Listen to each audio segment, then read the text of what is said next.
Okay. All right, there we go. What up, what up, what up? What up, what up?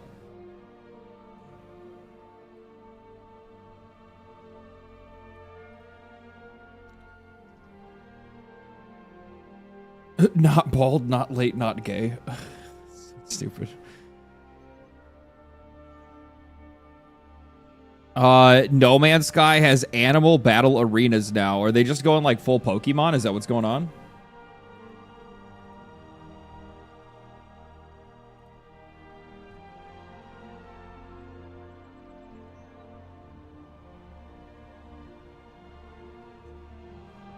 Whoa, caught a live stream. Looking handsome as ever. Well, thanks.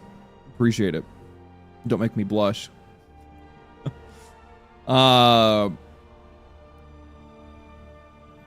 Hate to say, but the Black Flag remake looks fire. I've only caught like a little bit of it. I might actually watch that when we get started, because I haven't watched it yet. I saw like a couple of clips of like things that people were posting on Twitter about it, but I didn't really actually watch the trailer in full myself yet. Black Flag trailer.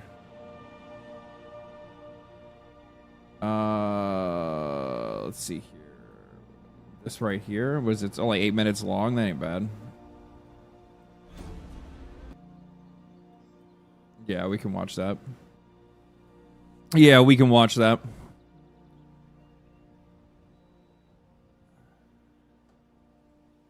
Xbox might be back. I was skeptical of the new CEO, but they've been making some positive moves. Oh, we're going to be talking about that. We're going to be talking about that. Yeah, for sure. That's definitely on the list of things to discuss today. That's for sure. There's been a lot of interesting conversations that I've seen around that. Windrose video today had me laughing. Why? Why? Did I say something funny? Did I say something funny? Thoughts on Never to the Everness, the anime GTA? Has that actually released yet?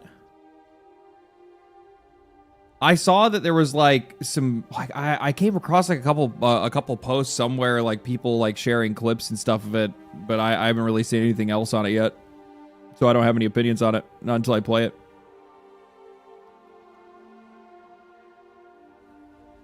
Ubisoft missing their market? Oh, that part? No, that's definitely really funny to me. Like the thing is that I'll say, originally when I was like getting to make it, like, I will say that I toned down on like how critical I was going to be of Ubisoft, because I had seen that like, oh, you know, they have like the Black Flag remake coming out and people seem pretty positive. So I'm like, I'll wait to like see what my opinion is on that. But I'm still not going to necessarily just like withhold all my punches and be like, oh, everything that they've done is completely fine because here comes a remake of a decade-old video game. Sorry, that's just not how things work. That's just not how things work.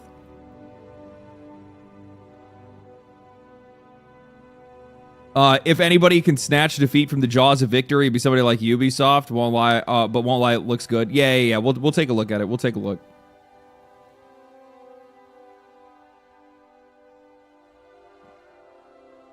The stream is a 6 out of 10. Too much cheese. All right, IGN, take a seat. I'll give people a couple minutes to come in. We'll watch that. We'll watch that. We'll start off with watching that.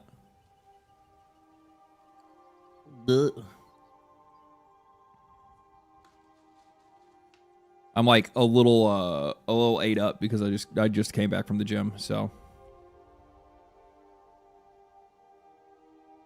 they don't get to refresh one of their best games and then earn goodwill over recent bad decisions. No.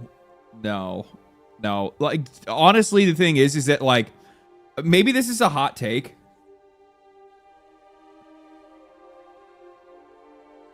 I don't know. I'll save it. I'll give my thoughts on everything all together.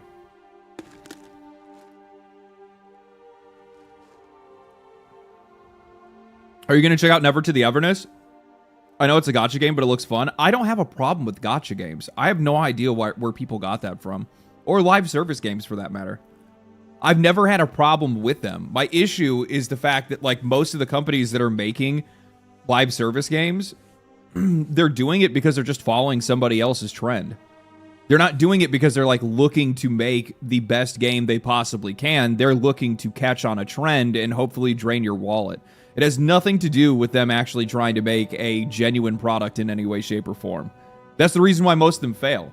If you notice, more times than not, I end up judging incredibly harshly the ones that fail, but not the ones that succeed, because the ones that succeed are actually good games that are, tend to actually have been made for a lot of the right reasons. And what ends up happening as a result of that, if you guys will notice, is that sometimes, like, those games end up, actually being like fairly monetized, have the right amount of content, have everything that people are looking for. Everything kind of lines up because these guys know what they're trying to do.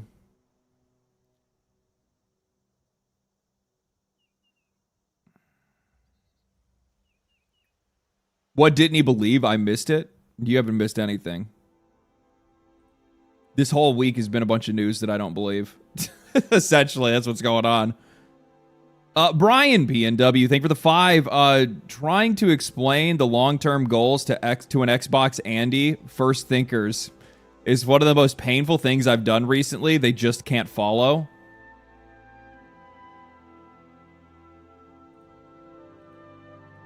Brother, I'm about to rain on everybody's parade.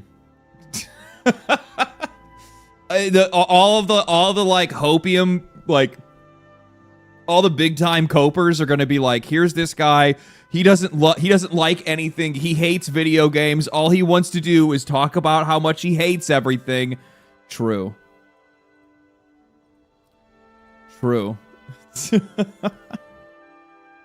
My wife and I watch my wife and I watch every Friday and then replay her stream for my dog when they're not at home.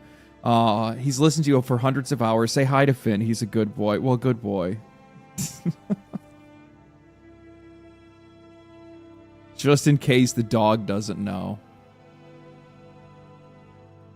They call you crazy for noticing their BS. It's not even noticing their BS. It's quite literally just like, it's all happened before. These are all observable patterns. I think like that's the thing that probably blows my mind when it comes to a lot of these conversations, is that like for whatever reason, there is a like wide swath of the like global population that just does not have any, and I mean any pattern recognition skills whatsoever. They'll see something that has happened multiple times in the past, and every time it happens again, it's something that just comes out of nowhere. Who could have ever seen something like this happening? Well, I don't know, because it's happened 1,000 times before. It's happened 1,000 times before. Another great video, LD. Love the cat t-shirt in the displayed ad. Where did you get it? The cat shirt in the displayed ad. Cat shirt in the displayed ad. I got that as a gift. I can't remember the name of the artist off the top of my head, but it's actually a famous artist for drawing that specific cat and that specific meme. But Daft, thank you for the Prime. Appreciate that. And also, I think I missed another one. Rangers, thank you for the Tier 1, man. Appreciate that. 10 months. Thank you. Dreys, thank you for the Prime. LD, read the Xbox letter. Console fans are on copium. Xbox was explicit saying that it's all about PC now. Well, no fucking shit. We'll find the letter. We'll find the letter somehow. If anybody has like a link to it on Twitter or something like that, throw it in the Discord so that I can pick it up from there. I might have already saved it myself, but I'll have to look. I'm sure that like Genki or one of the other like popular like Twitter channels has probably talked about it or posted about it at least somewhat.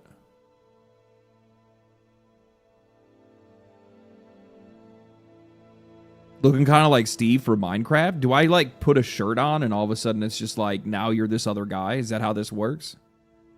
Hello from France. Thank you for existing on YouTube. Your takes are fresh air in these corrupt places. Thank you, man. Appreciate it. Appreciate it. It's the blue shirt. Yes. Yeah, okay. Is that how that works? I put on a red shirt and now I'm from like Star Trek or what? Is it? It's because in an echo chamber that they hang out in, both on social media and in the boardroom, has been infiltrated by new corporate roles that are basically virtue signaling officers. They keep hearing, keep hearing from their critics how tiny and are tiny vocal minority. Yeah, no, I know. Yep, just got to change shirts. Yeah, probably. Zagros, thank you for the Prime. Appreciate that. Have you heard the sad news about the Wolverine game? I haven't heard anything about that. No. All right, let's actually get into this because, like, we'll do the Assassin's Creed thing first, and then after Assassin's Creed, we'll do the Xbox stuff. I think that's probably the best route for me to go. Let's look at this. Let's look at this trailer that everybody's been talking about. See what it's all about.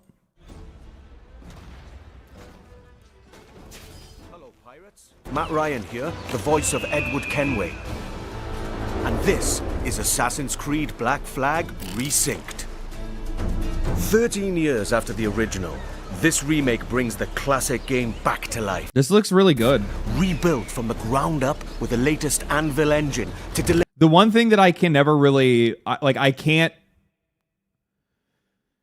the one thing that I cannot criticize Ubisoft for is how their games look. I think that their games actually look really impressive in a lot of cases. Assassin's Creed Shadows, the environments in that game, especially the switching between seasons, was absolutely gorgeous. I mean, it had a gorgeous world to explore. It's just the game's problem was, well, one, the story, and then two, on top of that, there really wasn't anything to do inside that world other than the exact same thing over and over and over again. The most thrilling. I mean, once you killed one single big guy samurai, it was the same thing over and over again at every other place that you were going to go to from then on out. Adventure. All right, let's set sail. Dash my buttons. Your life seems a grand one, if I may say. So full of adventure. You play as yeah, Captain. I mean, this looks really good. I'm like, I know I'm already seeing people like upscaling and all this other, like, we'll give them credit where credit is due. I think that this looks impressive. Whether or not it's actually gonna, have good performance or something like that, it's gonna be something else entirely. Base game $80 plus separate cosmetic DLC incoming. Well, I don't know about $80. That'd be really interesting if they actually try to sell it for $80. I heard that there's already like a big collector's edition though. Edward Kenway. It's 60. It's confirmed $60. Is it on Steam? Yeah, no shit. This is a company on recovery. Look at that. $59.99.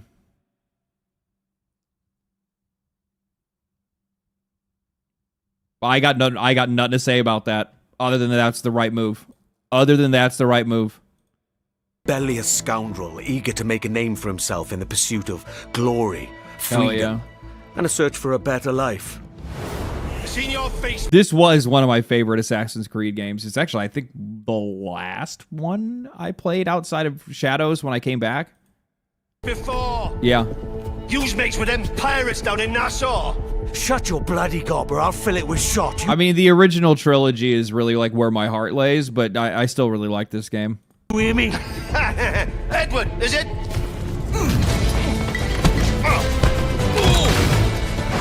After crossing paths with the Assassins and Templars, Edward is drawn into their centuries-old conflict with secret locations and legendary treasures at stake. Along the way, he joins forces with infamous pirates such as Anne Bonny, Charles Vane, and Blackbeard. With them, he helps establish a short-lived, lawless republic following the pirate code. Obviously most of this stuff is all just like cutscenes and whatnot, but even just like how, the texture difference of the cutscenes and stuff looks really good. Looks really good. And defying empires built on cruelty and greed. Together. What is this? Lugia, thank you for the $5. I want to go on PC. The only thing that's pushing me back is owning physical games. I own a small gaming booth, and I want to sell my games back. Yeah, I don't blame you for that. It's the one thing that you give up when you go to PC is physical games, which I think before at one point in time I was a lot more attached to, but as time went on, most of the games that we buy today, physical, don't even have the game on them to begin with. If you're playing anything that's on disc, most games are not even on the disc. So it's like we've already lost the physical war. The only like outside of the Switch 2 and Switch, those have physical games that have most of the game on there.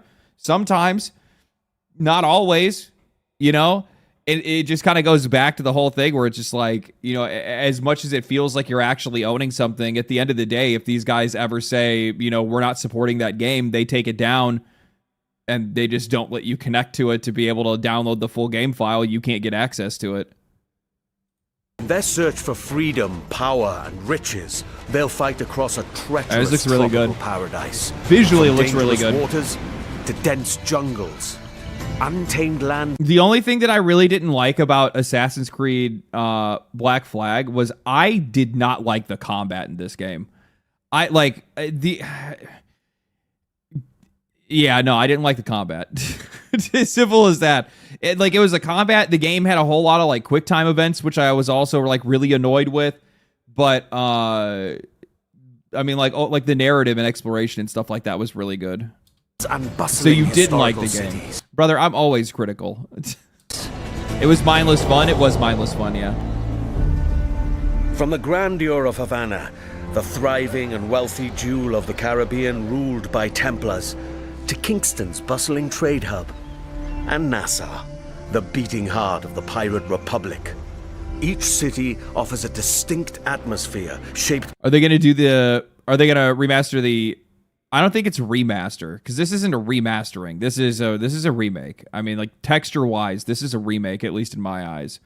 So, will they? Without a doubt. 100%. I think that, like, Ubisoft is likely looking at their older franchises, and they're thinking to themselves that the best way for them to be able to improve their image is by essentially, like, going back to square one spiritually by using remakes. And being like, look, don't you guys remember what we used to make? Don't you love us for that? And I'm just going to give my hot take right now. I think that for a lot of these companies, as much as I've enjoyed a few remakes, and this isn't true for all of them, it's only true for some of them, I think that remakes are like the biggest cope and the worst sign of health for a company. The reason why I say that is because for some of these guys, the only way to bring people back is for them to go back and sell games that are a decade plus old. It has nothing to do with their current games. This is not a current game. This is a game that you have reskinned or modernized slightly in some way. This is not a new game. This is not a 2026 game. This is a 2013 game, right? So when I see it's like, oh, the only thing that can get people excited or get people to trust you is by selling the games that you used to make over a decade ago. But when you put out anything else, everybody's reading it with, skepticism. Still a step towards the light? How? That's my question. How? You know what? You say that, and I've seen a lot of people say that. Do you guys think that the Oblivion remake was a step toward the light for Bethesda?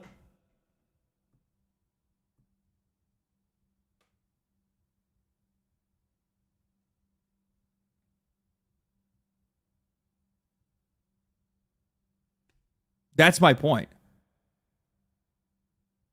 I'm trying to think of, and by the way, like, again, this is something that I don't think is necessarily true for everybody. I think it works out really well for the companies that are already healthy to begin with. But the problem is that for a lot of these other companies, it's almost kind of like a fake signal that everything is fine and these guys are going to do just fine because guess what? Everybody's still excited about the stuff that we used to make. The problem is that you don't make the stuff that you used to make anymore. Right? Like, that's the big problem for a lot of these companies. Those are not the games that you made. This game right here, and one of the reasons why they're charging only $60 for the game, one, is largely because they're trying to improve their image in the public. Two, because most of the game is already built to begin with, and a lot of this is just reskinning more than anything else, and just importing it into their new engine that they have. Keep in mind, this was built in their Anvil, is that what it is? Anvil engine? This was built in their Anvil engine before, so this is just an updated version. So it's probably relatively easy for these guys to be able to actually, like, you know, bring a lot of that stuff over. But yeah. Talents left. Oh, like in mass droves. Most of the people that worked on these games aren't even at these companies anymore. Haven't been in a long time. Mafia remake was good. I'm not saying the Mafia remake was bad. It has nothing to do with remakes themselves being good or bad. The problem is that I do not view remakes as a signal of a company figuring their shit out. If anything, I see remakes or the success of remakes proving that people really just loved you for what you used to do, not what you do today. If remakes are a sign of a company's health, Ubisoft should have been pumping them out for a decade now, to be fair. For a second, thank you for the 5. I don't think it's a sign of a company's health. I'm not saying like, oh, if a company is struggling, they put out a remake. I'm saying that if a company is struggling and they put out a remake, but that remake does good, it's not a sign of them getting anything right or doing anything better. It's a sign of them simply resurrecting something that used to work to hopefully make them money today. Not actually making, because they didn't make, this is already made. That's kind of the point that I'm trying to make. I don't know how I can explain this any better. This game was already made. There's going to be changes that they're going to make, obviously, but we're talking about the story was written, the voice acting work was done, these environments were already created, the gameplay loop was created, literally everything, the entire foundation for this entire game has already been laid. All they had to do is come in and modernize it in a lot of ways, update it in a lot of ways, make it look better, make it sound better, and then make it play better in some areas. This is not a full ground-up rebuild. And even if it was a full ground-up rebuild, the plans and the blueprint was still there. Right? So, like, this is not something that they made today. And I don't even think this was even made. No, actually, I know it's not. This is being made by the studio that made Skull and Bones. So this wasn't even made by the same people that made the original game. 30 euros seems like a reasonable price. The price isn't like an issue for me, right? Because I mean, they're already charging from at least what I would consider as a fair price for this game. It has some returning staff. Ship of Theseus. Ship of Theseus. You got a couple of deckhands. Great. I'm sure the game director worked on the original. That's a good thing to have. At the very least, making sure that you have the original person that was in charge of the entire project there. But still, it's people are. I'm just gonna say, man, people are fucking coping if they think Ubisoft is back. People are just coping. Like, what the fuck are we talking about? Ubisoft remakes a fucking decade-old game, and all of a sudden Ubisoft's back on track. Are people smoking fucking crack? Why am I even having this conversation? Why am I even trying to debate this right now? This is the most retarded shit I've ever seen in my entire life. What are we talking about? Like, you mean the company that has quite literally been circling the drain for the past 5 years straight? Like, I'm not doing this. I'm not doing this. I agree, pay companies millions to acquire the idea, remake the old game. Totally, yeah. What is this? Tank, thank you for the 2. I think Ubisoft wants some sort of confirmation. Confirmation for what?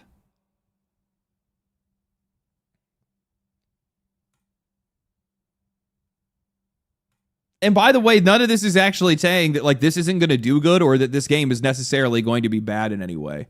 All I'm saying is this is not a sign, if it's good or bad, of anything. Well, no, if it's bad, then it's definitely a sign of something far worse. But if it's good, it's just cool. You updated a game that you used to make. Why don't you make games like that anymore? I think a lot of people are mixing signals and they're like, oh, Ubisoft's making their old shit again. No, they're not. This is already made. This is already done. Jordan, thank you for the tier 1, man. Appreciate that. I think probably the best way for me to be able to put this is it'd be like if, you know, I don't know, you bought a house and then you updated the house and you say you built the house. You didn't build the house. You updated it. You don't know how to build houses. by opportunities and conflicts. The Caribbean world reaches a Which, new by the level way, of I want this immersion to be and good. realism. Okay, I want this to Powered be by good. high-resolution I enjoyed this textures, game back in the day. I would like to enhanced enjoy it lighting, again. strikingly detailed environments. This is way more detailed than the other game was. Like, most of this foliage and stuff like that didn't even exist. I don't even know if they even had these like signs on the side of buildings. I'm like trying to remember. I don't really think so. Hopefully it doesn't affect performance at all. And a new dynamic weather system. They brought back damn near everybody who worked on the original Black Flag for the remake. Thank you for the 5, Blake.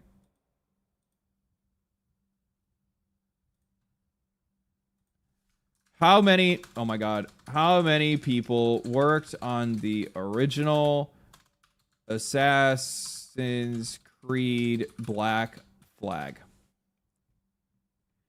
Approximately 900 people worked on the original Black Flag.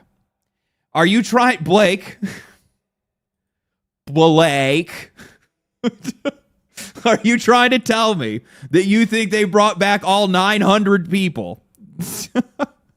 Like, I'm not saying that all 900 of those people would be like the most important people ever, but like, you have to, like, the problem is that I think like people get coped up on a lot of the shit. It's actually kind of wild to me lately. Like, I've been seeing a lot of people that have been like kind of getting bought in by like some of the most like corporate PR shit that it's like, it's black magic it's working. And I'm like sitting here and I'm like, man, I think really what it is, the problem that I have with like how games marketing and game PR ends up working is like these guys do know the exact messaging to use to be able to get under your skin, hijack your brain, and make you believe again.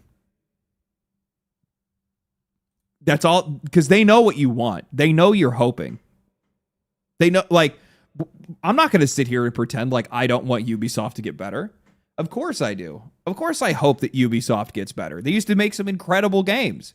I'm not a huge fan of the direction that they've gone in over the years, especially with a lot of their stuff in live service, especially with all the microtransaction stuff and all that, you know what I mean? But they know and they see the conversations that people have, and while they normally will just completely ignore them entirely, they will use them against you.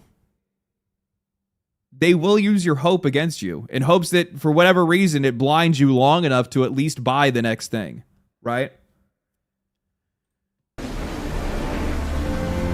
I guess, you know, here's my question. So like for the people that are like thinking that this is like a sign of like Ubisoft coming back, what do you think, like for the people that are actually believing that, like I'm giving you your time right now.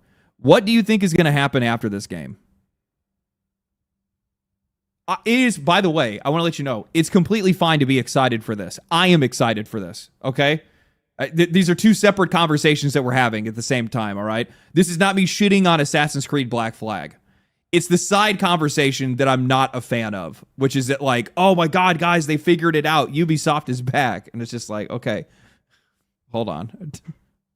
Hold on a minute. They will go re-release other games. Yeah. The only way for Ubisoft to stay relevant is just to release their old stuff. Oh, man. Shadows resynced. They just make Yasuke white.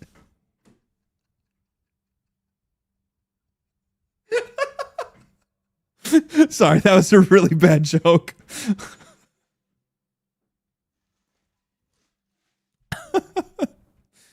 We've remade Assassin's Creed Shadows. It's now called Assassin's Creed Into the Light. I was absolutely get excited over a Splinter Cell remake. Those games are phenomenal. But again, do you see where I'm coming from with this, man? Norsky, thank you for the membership, brother. 24 months. It's 2 years. Holy shit, you've been listening to me for that long. Thank you for 2 years, my friend. Appreciate the support. Like, this is the thing that what I really want people to recognize is, or it's just like, do you realize how bad that puts you in a position as a company if the only thing that you can put out anymore is just remakes and rehashing of your old shit, and you're not able to actually iterate or make anything good past that? Man. Tally Zora, thank you for the 250, which I know is actually a lot of fucking money. You are insanely generous, my friend. Thank you for showing up. Thank you for your generosity as always. Thank you so much. In my opinion, all of these remakes and remasters are a sign the AAA industry has ran out of original ideas, zero creativity among them, and they're just feeding us the same food that we ate decades ago. They are too brain dead to do anything else. Well said. Well said. You know, I originally had the opinion before that I was going to do... Sorry, no, I had the... And I still hold this opinion in a lot of cases. Like, I think that, like, remakes and remasters are incredibly valuable to the games industry. And the reason why is because as years go on, industries get older, companies get older, and some of the people that have worked on these games are going to move on or age out of these companies. So what do you do with the next class of developers that you get? What do you do with the next wave of people that come through that are there to, like, make your next round of games, to make your next, you know, genre-defining games, your next franchise or whatever it is, when they don't have that institutional knowledge from the past successes that you had, right? Like, I think if I look at something like, you know, if we're looking at Assassin's Creed, right? Like, Ubisoft has lost a lot of people over the years. A lot of people. And I would also probably go to say that they promoted the wrong people in a lot of cases, like Mark Alexis Cote, who was the guy that they put in charge of Assassin's Creed. If I'm not mistaken, it was after this game. For basically everything after this game, I'm almost positive is when he became like the boss of Assassin's Creed. And look where that left us. Look where that went, right? It just continued to get worse and get worse and get worse. And you have to have, like, the idea, at least I'm sure Ubisoft had, was that by promoting people like that had been working on the franchise for so many years, the best thing that we can do is, you know, hold on to some of that institutional knowledge, the people that have been sticking with the franchise for a while, and hopefully they hand that down to other people.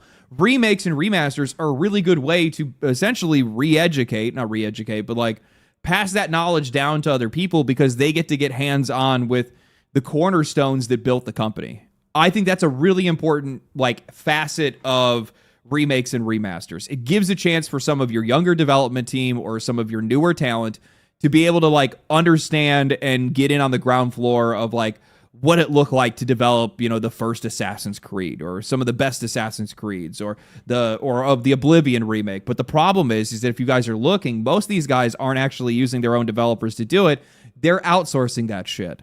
Right? Now, that's not the case for this game. That was the case for Oblivion. They didn't have their original people work on it. They had somebody else work on that. But yeah. Let's see here. Blake Rogers, I meant like really important people. I'm also like 3 minutes behind. My bad, my homie. It's all good. Thank you for the 5, man. Appreciate it, man. I appreciate they are delisting the old version. I appreciate they are delisting the old version. Oh, they're not delisting the old version. Oh, that's good. You know what would have been way better is if you bought the original one and you still had the digital copy of it. If you just got this for free, but you know. Even underwater exploration is more expansive, more beautiful, and more perilous than ever before. With seamless access to cities and locations, the world feels truly alive. Ship stopped! What is this? What I meant was confirmation, by the way. They want to see if people still want the old Assassin's Creed. The answer should have been obvious. Well, I mean, the answer should be... I guess. I'm not really too sure. Like, I see where you're coming from with that. Like, oh, maybe like there's something about this style back then that people really resonated with. Let's go back and find out what that is. Maybe in some cases, I could potentially see that being the case. Though, I mean, wouldn't Mirage have been an example of that? Because I think a lot of people really like Mirage. Because I don't think Mirage did like the RPG stuff. It was very like focused. It sold really well for them. It was also really cheap for them to make and also cheap for the players to buy. I don't know. creating the perfect backdrop for a life on the edge, where freedom is earned and danger is never far away. Time to draw swords, lads. The combat system has been entirely reworked into an action-oriented experience. While wielding dual swords, pistols, and hidden blades, every move now plays a I don't like that. I like the changes to the combat. I like the combat being action oriented. I don't like this. I don't like this cartoonish like parry animation. I think it looks really weird. I don't know. That's just now me. plays a specific role. I'm being nitpicky, faster, maybe. I more don't know. fluid attacks and combos. Land a perfect parry to open up your target for an instant kill. Then follow with up to 4 chained takedowns. Use walls, ledges, and breakables to your advantage. Keep track of your opponents and use all your tools to level the playing field. Where's the blood?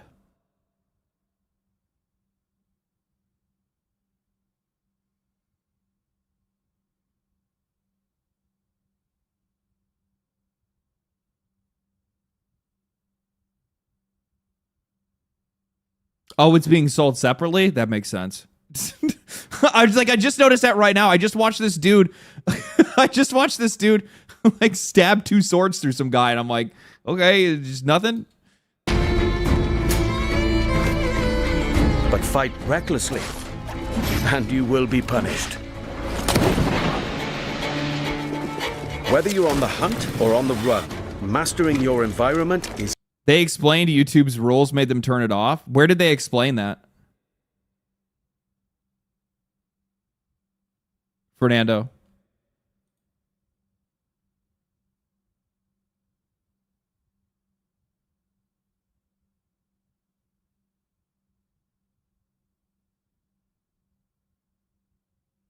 Somebody said on X in Twitter replies. Okay. Key. I'll believe you. As you navigate through cities and jungles, you'll experience smooth and improved iconic parkour moves. Looks really From good, free man. jumps, It does. to back ejects, and side ejects. These options offer a range of reactive movements, giving you tighter control, resulting in greater speed and deadlier assassinations.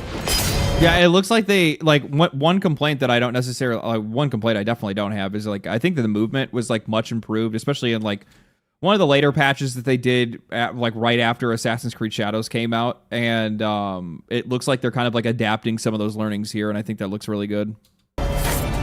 Being a pirate assassin often calls for a subtle approach. With Resynced and its enriched stealth system, you can now crouch freely as part of your toolkit to That's cool. approach targets.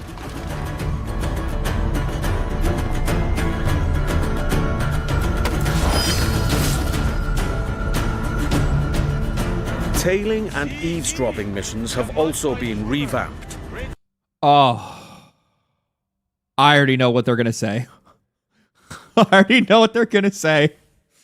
One of the biggest headaches, literally one of the like most rage-inducing things ever in the early Assassin's Creed games was when you were supposed to try to tail somebody and listen in on a conversation, and it would desync you if you somehow got seen or like caught on a corner and they just got just far enough away from you. And by desyncing, it would essentially fail the mission and make you start over from the very beginning. And depending on the mission, that whole scenario could be like 5-10 minutes of gameplay if you still have to go all the way through that all the way again. Yeah. Oh my God, that was so bad, dude. I remember, the only reason why I remember is because I think it was this game specifically that I was playing, and I broke a controller over it.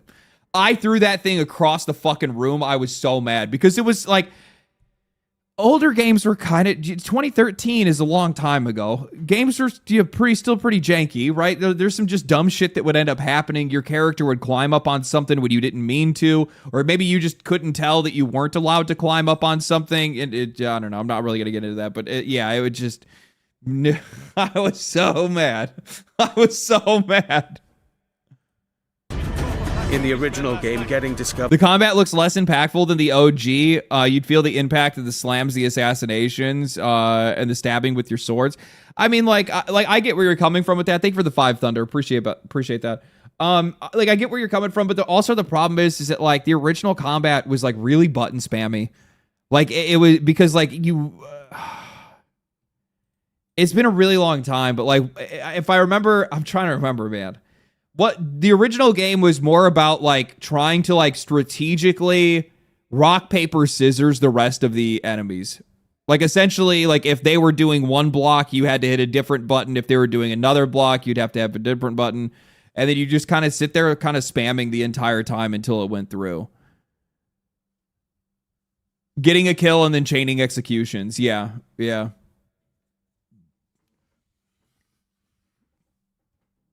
It felt like playing patty cake. Yeah. I'm gonna tell you right now, one of the best things that they have changed actually is this. But the second thing that I think is really good is definitely the combat changes. Making that a lot more fluid, I think, is just a better move overall. Making it like that's the one thing when somebody says, "Oh, we're gonna modernize this game." If this is the way that you're gonna modernize it, this is the best way that you could possibly modernize it. Making like I'm just gonna tell you right now, like today's action combat for third-person action games is just way more engaging than it was in the past. It's gotten better year over year. It really has. It depends on the game largely, but yeah. But meant instant desynchronization. Yes, this was a pretty big pain point. We remember. Now, the action continues. Your objectives remain. Like, I don't mean to nitpick. But your target will react. Like, just, am I the only one that sees how, like, fucking janky that is? Look how your character just, like, returns back to idle animation instantly. Action continues. And, like, watch. Your objectives remain, but your target will react. And you must adapt accordingly. Some of this stuff is going to be, like, it even says at the bottom, I'm giving them shit. You guys have to understand, this is just who I am. At the bottom, it does say mix of work in progress gameplay and in-game cinematics. Some of this stuff is just going to get smoothed out, or it should get smoothed out. But it's just really funny to hear them say smoother combat and this, and then they show something like that. And it's just like, wow, I mean... All these new interactions offer multiple ways to succeed and progress in your missions.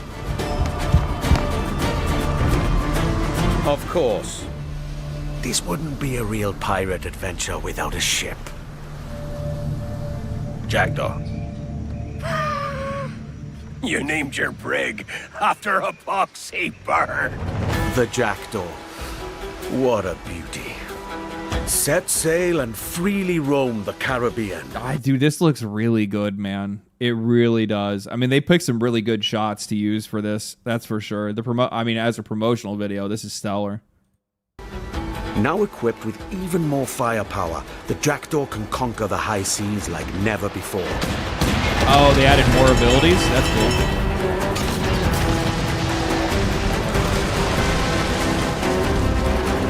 With new alternate Oh, it's like Windrose.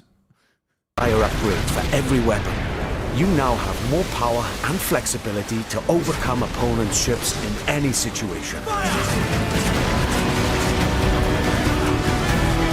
The original does look good still, just terrible to play through. Yeah, I think the gameplay... I think the gameplay for Assassin's Creed 4 has not aged very well, but I think that, like... I think that that's a really funny thing. If you rewind the clock 10 years ago, most of these games still looked really, really impressive. And I guess, like, I would really like to have the conversation one day of, like, would you guys trade Well, hold on. Okay, so where are we at right now? We're at 6 minutes. Okay, so let me just use I'll use this as an example, and this is gonna be harsh.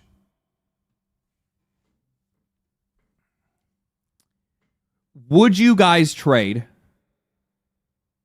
the graphics of the right-hand image and go back to the left-hand image and how things used to look back then 10 years ago if every game that you played at 120 FPS?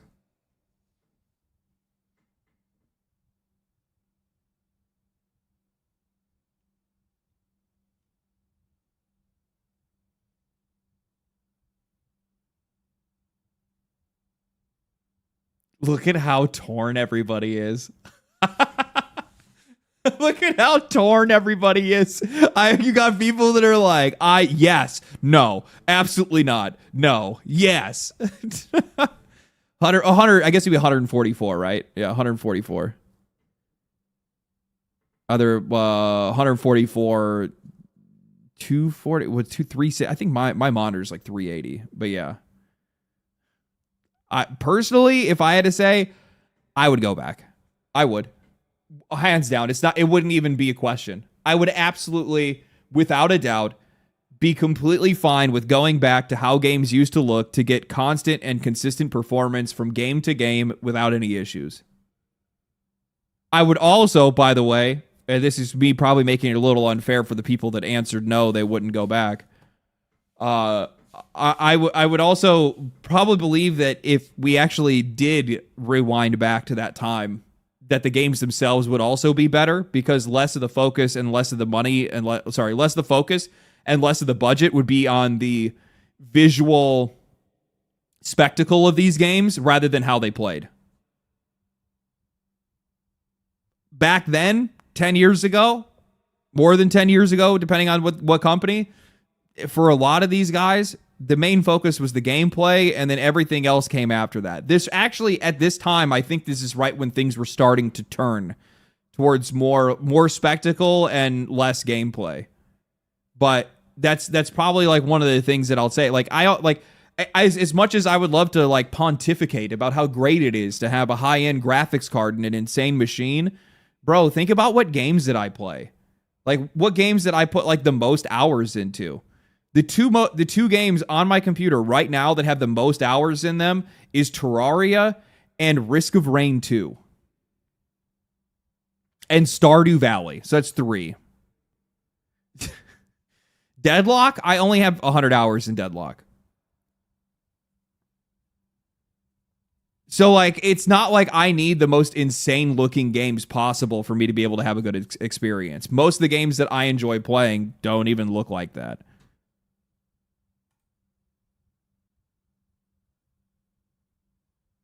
The problem with modern games isn't graphics, it's optimization. Brother. What do you think causes the issue? It's an obsession with over how it looks and them not investing any of the time into how it actually plays.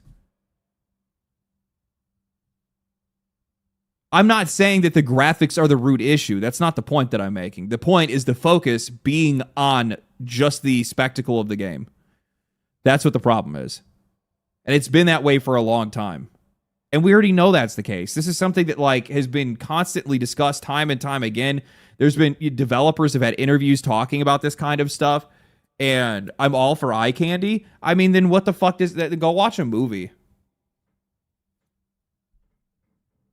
Go look at a picture. I'm just like, I'm not one of those people. I've never been one of those people. Especially given the state of most games today. Fuck that. I don't give a shit how good your game looks. Go play. What is I'm trying to think about what are games that are just completely built on spectacle. Hellblade. That's a real popular game, isn't it?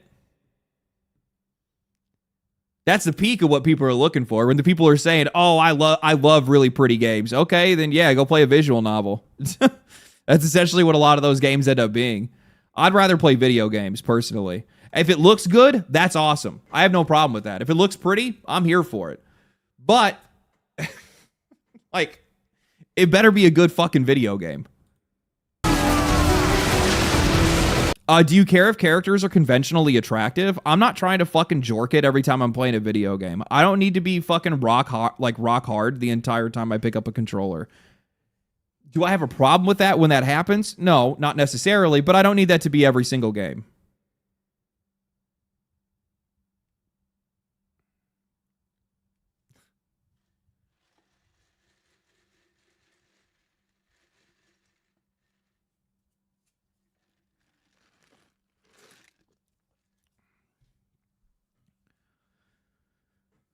Gameplay has always been number one. Yeah, I mean, we'll look at the most look at the most popular games that are out there. Most of the most popular games are more about their gameplay than how they look. I mean, like, even if I had, like, the best example of this, and I actually hate to bring it up in this case, is it's more like games are almost always more about the experience than they are what they actually look like.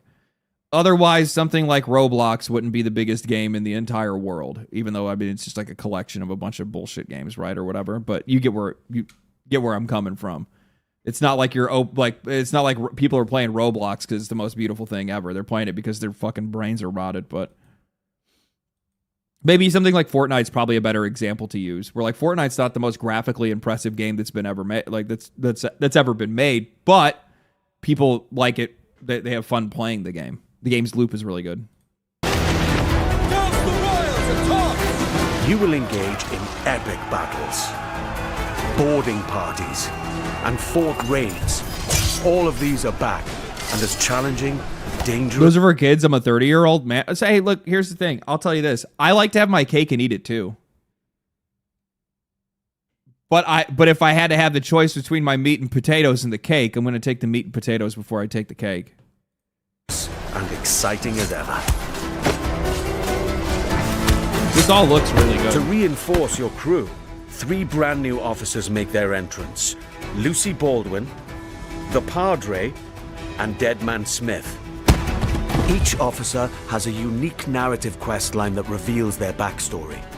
Gain their trust to recruit them to your crew and benefit from their special gameplay abilities. Okay. I'll withhold my judgment until you see what that is. It's probably nothing crazy. Double shot from broadside weapons.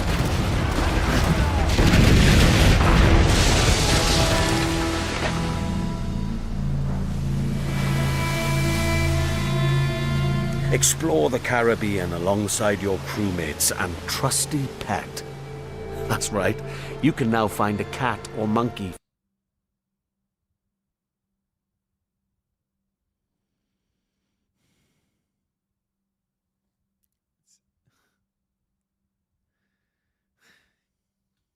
It's every fucking game. It's every single one of them. It's every single time. Here's our game. And it's getting to the point where it's almost a meme in some of these games because it's like what is the next game? What's the next game that we're going to see? Like, oh, here comes your I don't know, like you're playing fucking Sid Meier's and now you can adopt a cat. Why? Why? What is the fucking point of this? For the jackdaw. Do you know what? I meme on it. It has to work. All these guys wouldn't be doing it if it doesn't work on somebody. There has to be some people that are out there. This is probably how they're trying to get women. And it's like the most like it's with absolute prejudice. I don't know. How are we gonna get women to play our pirate game? What if we put a cat in it? Somebody give this guy a raise. Somebody give this guy a raise. Gaming with Spoons. Thank you for the $5. Batman Arkham Knight was peak graphics, in my opinion. I think it looks better than 90% of modern games today, 10 years old. Yeah, no, it was a beautiful game. It was beautiful, beautiful game. As if naval warfare wasn't enough to be able to draw on us women. Yeah, exactly. No. Engage and women love boats. Plunder other vessels. steer through violent storms, rogue waves, or just soak up the sun, regaled by shanties new and old. Oh, okay, cool. The voyage is long and the winds don't blow, and it's time for us to leave her. Hey! Assassin's Creed Black Flag Resynced offers a deeper, more immersive adventure that remains faithful to what players love, while enriching the experience with enhanced gameplay features and fresh quests and storylines, including ones for the officers you met earlier and, just between you and me, new narrative arcs involving our old friends, Blackbeard and Steed. Defy Empire. That's the stuff that always makes me really nervous, man. I'm just going to be honest with you. Oh, yeah, and we added new stories, and I'm just like, what are they? What are you adding? Like, as long as you stay faithful, that's fine. But if you guys come and slide in here and you're like, yeah, I don't fucking trust you guys anymore. I don't. And relive the era's explosive events amidst the ancient war between assassins and Templars in the ultimate pirate fantasy. Gold, infamy, and adventure await. It's time to raise the black flag again. Very cool, man. Very cool. I think like overall, I'm impressed. Any problem that I have with this really just kind of comes down to Ubisoft as a company, right? It just comes down to me not trusting them, and I have good reason not to trust them. I really do. Like, I understand like a lot of people are probably like wanting to just like pog out over a game. I get that. I'm right there with you. I think this looks great. I'm gonna pick it up day one, right? I'll pick it up. I mean, obviously I have to. It's like part of the gig, right? But like, even if it wasn't part of the gig, this is probably something that I'd be like, this is a game that I know that I used to love, and I'm going to come back and I'm going to play it again, right? It's been a decade since I played it, but still. I don't trust them. No, and I don't think anybody should. I think this is one of those things where it's like, just because they're like, I would still tell people to like err on the side of caution with a game like this. Ubisoft does not have the best track record. The best thing that you can do is just wait to see the reviews and see that if it's good or not, right? I'm looking forward to it. I am too. I'm not going to pretend like I'm not, right? Like though I have my criticisms and there's some things that I'm like, I don't know about that. I don't know about that. That's me with every game. That's me with even the games that I like. It's even with games that I like, games that I love in a lot of cases. Specifically player reviews. Yeah. And the other thing is, I'm going to get it, not going to pre-order it, but day 2, I'm going to get it. That's the way to do it. Wait a day, see the reviews, make sure it's all good, and if it has problems, then hold off, right? That's what you should do. There's no reason at all in today's games industry to buy a game day 1 without any prior knowledge. There's no reason for you to pre-order a game. Most of the time, the pre-order bonuses you're going to get anyway once you buy the damn game in the first place. Tyler Hill, thank you for the $5. AAA is responsible for pushing the trend of video games to be more like movies. Spectacle over substance to make more money on pretty thing. Thank you for the 5. You're part. So it's right in like multiple ways. So one of the reasons why they really pushed into spectacle over anything else, and why they really wanted to try to like lean into like making games prettier, is because it's supposed to make the experience like that much more premium, right? The prettier it is, well, the more expensive it must be. That's usually how it goes for most things in life, right? On top of that, the other thing is that like I think the spectacle over substance part is kind of almost like a distraction, where these guys like don't necessarily have the talent to make like incredibly deep gameplay. They just don't have the talent for it. They don't have the people for it. They don't have the know-how. And they just kind of revert to just spending more and more money to make the game look visually impressive, because that's just the easiest way for them to be able to communicate that like, oh, maybe they think it's cool if it looks really nice. There's plenty of games that look really nice but are absolutely fucking garbage. Really good example of this, I think, was it 2023? Or 2024. I think it was 2024. I think the Dragon Age the Veilguard was one of the most visually impressive and well-optimized games of 2024. I think it was a really pretty game. I think like environments and some of the areas that you would go to, some of the designs and stuff like that, really, really, really, really cool. The game ran like a dream. I mean, it ran like as smooth as butter. The problem is the game itself was absolute trash.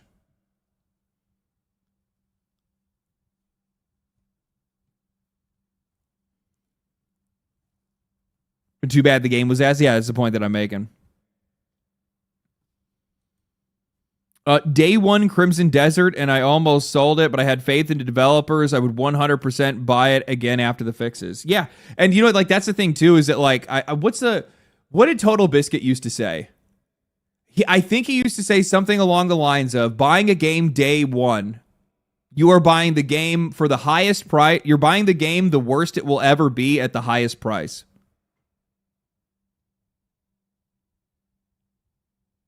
And it's true. It's true for every game. It's true for every single game. Yeah, you're buying the worst version of the game at the highest price.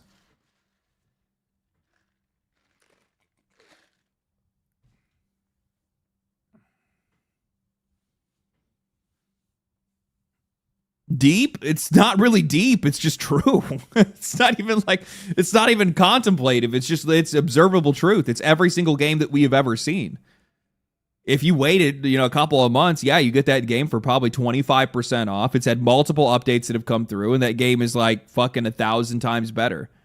My last pre-order was Expedition 33, so was mine. Don't you guys remember that? I pre-ordered it on stream. I pre-ordered on stream because I saw that they were doing it was like the first game that I had pre-ordered in years, and the reason why I did was because I had seen that they were essentially, if you pre-ordered the game, they gave you 15% off. I was like, well, hell, that's a hell of a lot better than you giving me some dumbass skin in the game. Hell yeah. So to support that kind of behavior, support that kind of deal, I put money. I put money on it. Yeah. But anyway, I think this overall looks really good. I'm really impressed with what they've done like so far, especially because you have to keep in mind the people that are making this. This is the people that are from this is that other studio. This is the studio that's been working on what is it? Skull and Bones studio. So they've come a really long way. Skull and Bones was their first game that they put out of that studio. It was a new studio that was like built is it in the Philippines? Is that where it is? I can't remember where that studio is.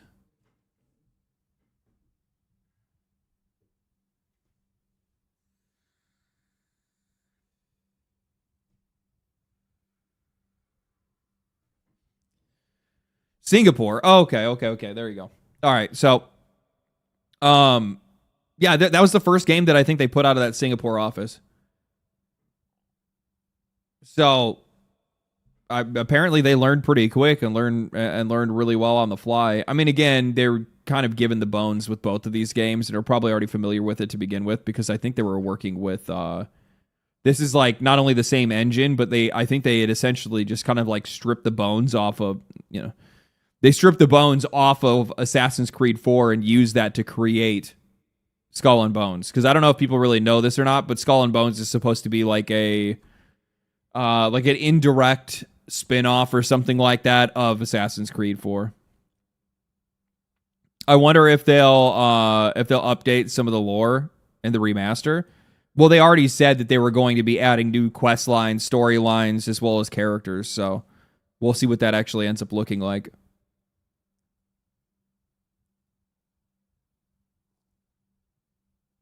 Did they not fuck over the Singaporean people really hard, if I remember correctly? I would absolutely say no, they did not. Ubisoft made a deal with their government, and I think they overall had spent like nearly $1 billion developing that studio and developing that game.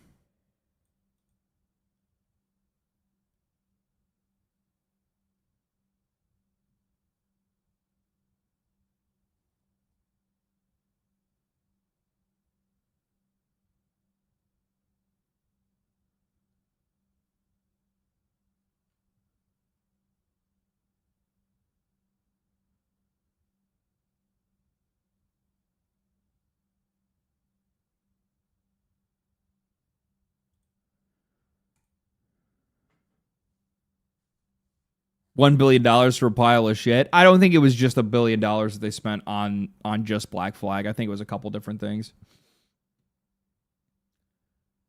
I think it was a couple things that Jesus Christ. Does this game have gameplay anymore? Is this all Zenless Zone Zero is now? Like, this is my life, by the way. I hope you guys know this. This is me every single time that I record a video, every time I play a video game, every single time. Stands directly in front of the screen, just stares at me, and then like he's just like, "Are you seriously not going to pay attention to me? Are you seriously not going to do it? All right, fine."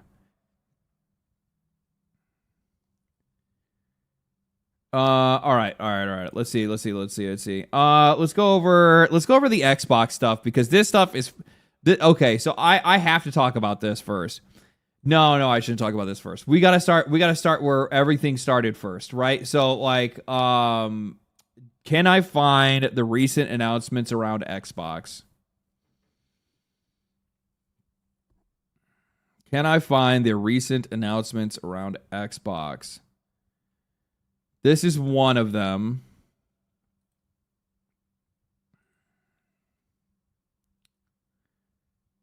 Here it is.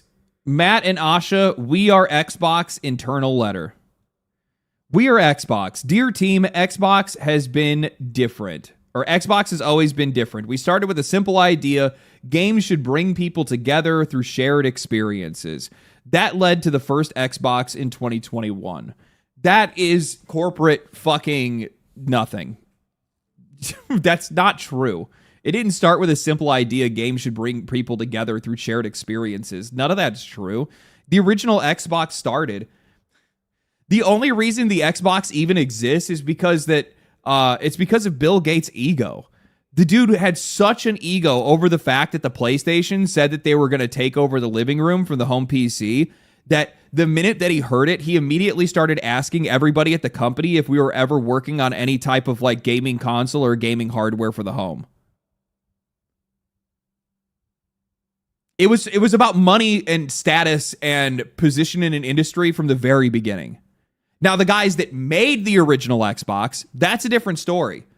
But it also still doesn't have anything to do with this. The guys that made the original Xbox, that were already developing it on their own, and it just so happened that, coincidence ended up, running across their path in this case, was these guys were on the DirectX team, and they were trying to essentially figure out if there was a way for them to be able to make a home console using, the Microsoft kernel or using the Windows kernel in some way, because they essentially wanted to create a easier way for developers to make video games, because all of the Japanese companies that had their own consoles, which were the ones that dominated the games industry, because at the time it was Sega and PlayStation and Nintendo, all these guys were all using their own proprietary chipsets, and all of their manuals were in Japanese. So anybody in the West that wanted to make a video game, they essentially had to go through and translate the manuals first before they could even start working on a video game, right? So the whole reason these guys wanted to do it is just to make it easier for people to make video games. That's how the whole entire project started. Then the whole thing with Bill Gates ended up happening, where he got all pissed off about the fact that Sony came out saying that the PlayStation was going to take over for the home PC in the middle of the living room. And then Bill Gates was like, we need to work on a console. And then those guys were like, well, we're already working on one. It has nothing to do with, it's about bringing people together. No, it's not. Shut the fuck up. That's not true at all. That is not true at all. That led to the Xbox One, Xbox Live in 2002, and then and new ways to connect. I don't know. I'm getting like, this is just it's corporate speak is what it is. Today, Xbox reaches over 500 million players around the world with some of the most important franchises in entertainment.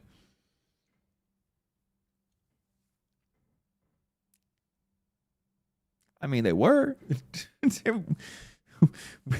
They were some of the most important franchises in entertainment. I don't know if I would necessarily call them that today, but I mean, okay. From the beginning, Xbox was built by people willing to try things that others wouldn't. We We placed a consumer bet inside of an enterprise company because we believed gaming would define the living room, and we are at risk of missing it. Oh, and we were at risk of missing it. Yeah, no, this is definitely true here. That's definitely true. I'll give them that. They did take a consumer bet inside of an enterprise company. Like Windows as a product and most of the products that Microsoft put out are not necessarily like, well, they are consumer products. They were not necessarily the same kind of consumer-facing product that video games are. That spirit carried us over the last 25 years, and it is required to carry us forward. We have work to do. Players are frustrated. New feature drops on console have become less frequent. Our presence on PC isn't strong enough. Pricing is getting harder for people to keep up with. And the core experiences like search, discovery, social, and personalization still feel too fragmented. Developers and publishers are asking for more too, better tools, better insight, and a platform that helps us grow faster. At the same time, a new generation of players is coming online with different expectations. Their time is split across games, media, and everything else competing for their attention. They expect more content in familiar places, want to shape the worlds that they play in, and want to create and socialize together, not just play together. This is actually really smart. I'll give you that. This is actually a really good insight. That is 100% the truth. I think that probably one of the biggest pain points, or one of the biggest trends that the industry hasn't necessarily grabbed onto yet, or they haven't paid attention to, is that one of the reasons why some of these games, like a game like Roblox is probably the best example of this. The reason why Roblox has done so well over the past, few years that it's been rolling is mostly because people are like kids, young adults are all looking for more social experiences. This is actually, I think, true for all people. I don't think it's just the youth, but over the years, we've become a lot more fragmented as a society. People have become a lot more isolated as a society. And I think that they're trying to find ways to either find communities or hobbies or whatever it is through, I guess, whatever the things are that they're doing right now. So you're seeing more and more people that are kind of leaning into that. That's why I had pointed out how, if Grand Theft Auto, if Rockstar can actually, integrate Grand Theft Auto 6 with, GTA RP at, a consumer level that doesn't require modding or anything like that, and it's actually somehow inside of the base Grand Theft Auto Online, then I think a lot of people are going to connect with that. I think probably the other one to, I think the other really good example of this, it's probably, actually there's two other really good examples of this actually, now that I think about it. Arc Raiders. One of the reasons that Arc Raiders did so well initially is mostly because the fact that the game is more of a social experience than it is actually an extraction shooter. It's not super competitive. The gear that you get largely doesn't matter. You can fight it again. You can build other gear. You can do all kinds of other things. On top of that, you go and look at something like Helldivers 2. Helldivers 2, the exact same story. That game is more of a social experience than it is anything else. What the hell is GTA RP? It's Grand Theft Auto role playing. It has its own economy and its own rules and all this other stuff, and it's pretty cool. I've watched a lot of people play it. It's interesting for sure. Without proxy chat, without prox chat, everybody it would have never exploded. No. Arc Raiders would have never even done half the numbers that it did if it wasn't for that. And I think it even takes it a step further, even though the game got a lot of backlash over it. The whole thing that they put the voiceover feature where you can use an AI model to be able to encode your voice, a voice changer. That also helped a lot of people too, because some people want to talk on a microphone, but they don't want to use their actual voice in real life, right? These changes are happening as the industry reshapes around us. Consoles remain large and stable. Windows now represents more players in more hours and is increasing where competition is most intense. This is 100% true. PC is the place for you to compete. If you're not competing on PC, you're going to get cooked. I'm just going to say that right now. You're just not going to reach nearly as many customers. PC is a massive audience. It is the vast majority of players. Go and look at the sales totals. And by the way, like I know like console players will want to obfuscate this a little bit because they'll want to talk about like, oh, well, you know, Spider-Man 2 sold more copies on PlayStation than it did on PC. I'm talking about day and date. I'm not talking about games where like, oh, the game came out a year or two ago and now it's releasing on PC. That shit just doesn't work. The hype is dead. Interest is dead. Nobody cares. There's other games to play. The people that are waiting around for that game are going to pick it up. But for the most part, most people are just going to let it walk by, or maybe they'll pick it up when it's on, maybe they'll pick it up when it's on sale or something like that, right? Outside of that, nobody really cares. Let's see. Players have access to the one of the most recent examples that we have, and this is something that's more live service, so it kind of makes even more sense because I think a lot of people are more passionate about like FPS games on PC than they are on console anymore. Marathon, as an example, 70% of its sales were on PC. That's huge. That's a massive That's a massive number. So some of the biggest recent hits are coming from small teams. Oh, wait. Oh, players have access to more games than ever, even as the cost of build. Even as the cost and time to build blockbuster titles continues to rise, putting pressure on what gets made and how risk is taken. Some of the biggest recent hits are coming from small teams or even single creators, and places like Roblox are producing experiences that rival major franchises in scale. More players are choosing subscriptions and services as their primary way to play, with subscriptions set around instant access, ongoing value, and libraries that continually evolve.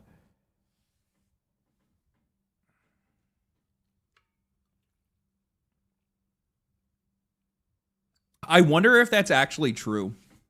I have a really hard time believing that. And the reason why I say that is, so one of the reasons that they say something like this is because both Xbox and PlayStation both will show that their subscription services and just services in general are outperforming everything else that's going on the platform. I would almost guarantee you that is probably not the same split if you look at PC.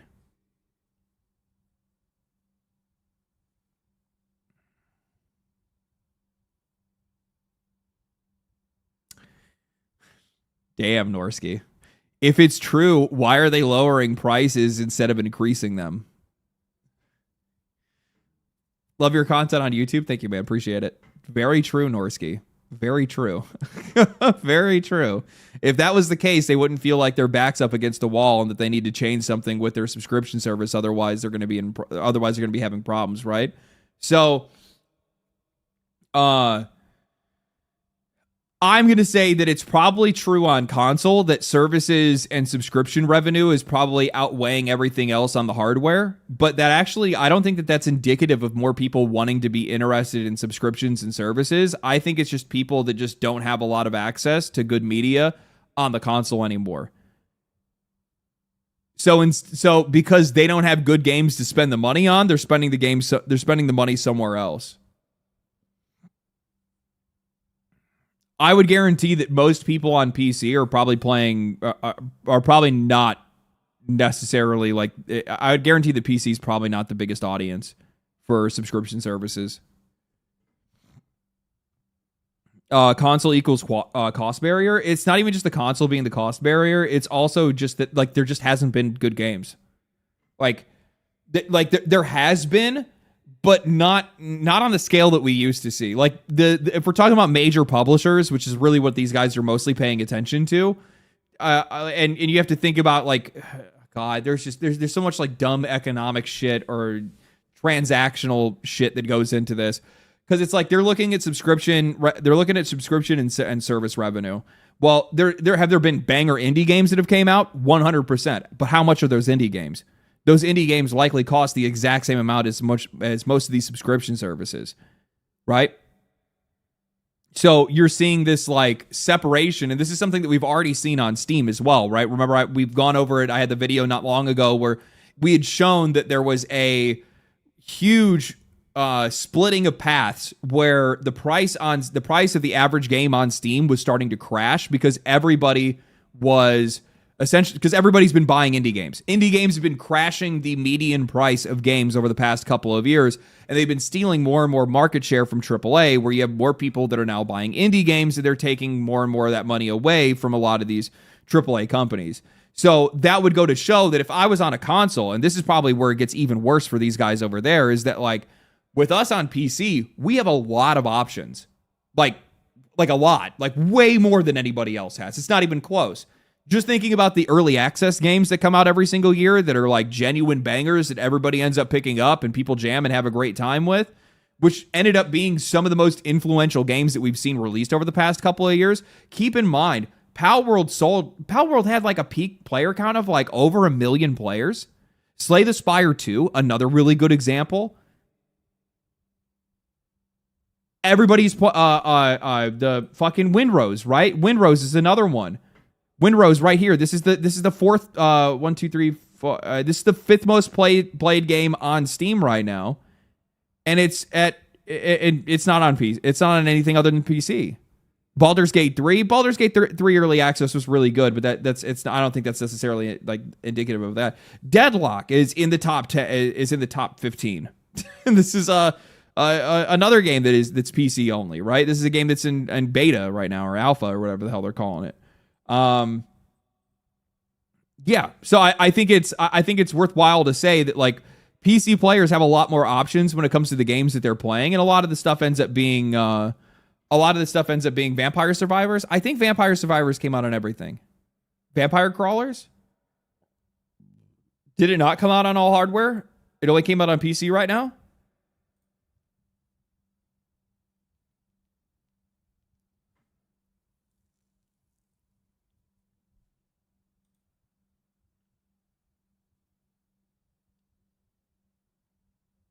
Have you checked out Mouse PI? Yeah, I had it playing in the background on my recent videos.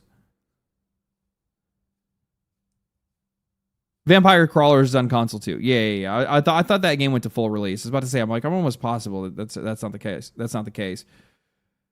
So anyway, let's see here. A lot more players are choosing subscription service, so I'm not really too sure that that's true. That might be true on their hardware, but I don't think that's true over like for the gaming audience overall. And I think this is more indicative that there's just not being very good video games around right now. Like I don't think that these services would be doing I don't think that the subscription services would be doing as well as they are if it wasn't for the fact that these games are just not very good. Like, I'm just gonna say that, right? Crawlers is on Game Pass too. That's crazy. That's crazy. You know what's way cooler? Me paying $8 and just owning it and playing it whenever I want to. Like, why the fuck would I want to pay Xbox $20 a month or more to be able to play an $8 game? The fuck are we talking about? It's not even worth it. Bellier just dropped a vid on Xbox a couple hours ago. Yeah, I'd seen some of it already. Brother, love your streams, but every time I see your streams, it's the same time as the WAN show. What is the WAN show? I don't know what that is. WAN show?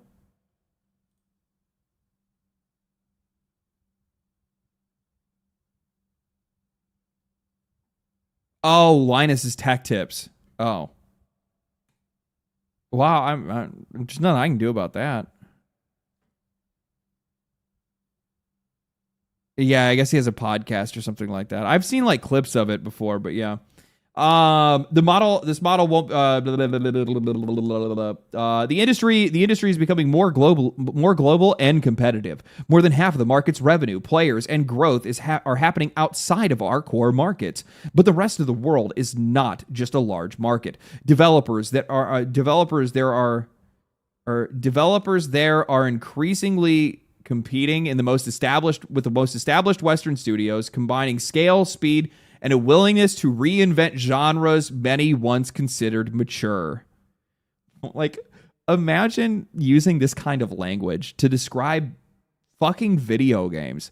Like, understand how, like, cold, corporate, and fucking disgusting this is. Like, holy shit, this makes me so fucking mad. Good lord. I just got instantly triggered by this. A matured market is something that largely an industry moves on from because they don't see any value in it anymore. These genres that we once thought were matured are actually much more lively than we thought they were. Like, fuck you, dog. This is art. These are video games. This is creativity. This is entertainment. You guys are just like, oh, well, this genre is, it's matured, so we're no longer making games in that genre anymore. It's time to go on to the new thing. Time to make the new thing. Like, fuck me, man. You guys suck. God, you guys suck so much, man. This is the shit that just drains the fuck out of the games industry. This is also my problem where it's just like, I'm sure from like a marketing or from like a business management standpoint, you know, if somebody comes in with a good enough experience and strong enough leadership skills, I'm sure that they can pull Xbox back on track. You are still, at the end of the day, somebody that is going to contribute to some of the worst shit that goes on inside this industry. Because that's how you're built. You're built to see this shit like segmented into markets. You're not built to see the soul of any of this shit. This isn't a like whatever. Well, I'll just move on. This model got this is the model that got us here, but that won't be the one to take us forward. Xbox will be where the world plays. What does Xbox become in the next era? Xbox will become where the player plays and creates.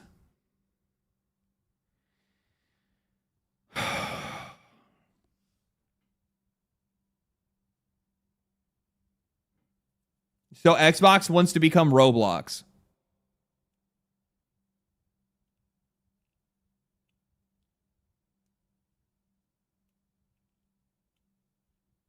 Yeah, that's what that is. We will build a global platform that connects players and creators everywhere. Console is the foundation, delivering a premium experience, and cloud brings that experience to any device. You can play where you want. And your game's progress, friends, and identity will stay with you across console, PC, mobile, and cloud. Xbox will be built to be affordable, personal, and open. I mean, we'll see on the affordable part here. YouTube Noob, thank you for the $10. Appreciate that. As soon as consoles go full digital, I think PC is going to become the platform for a lot of 90s gamers to move to.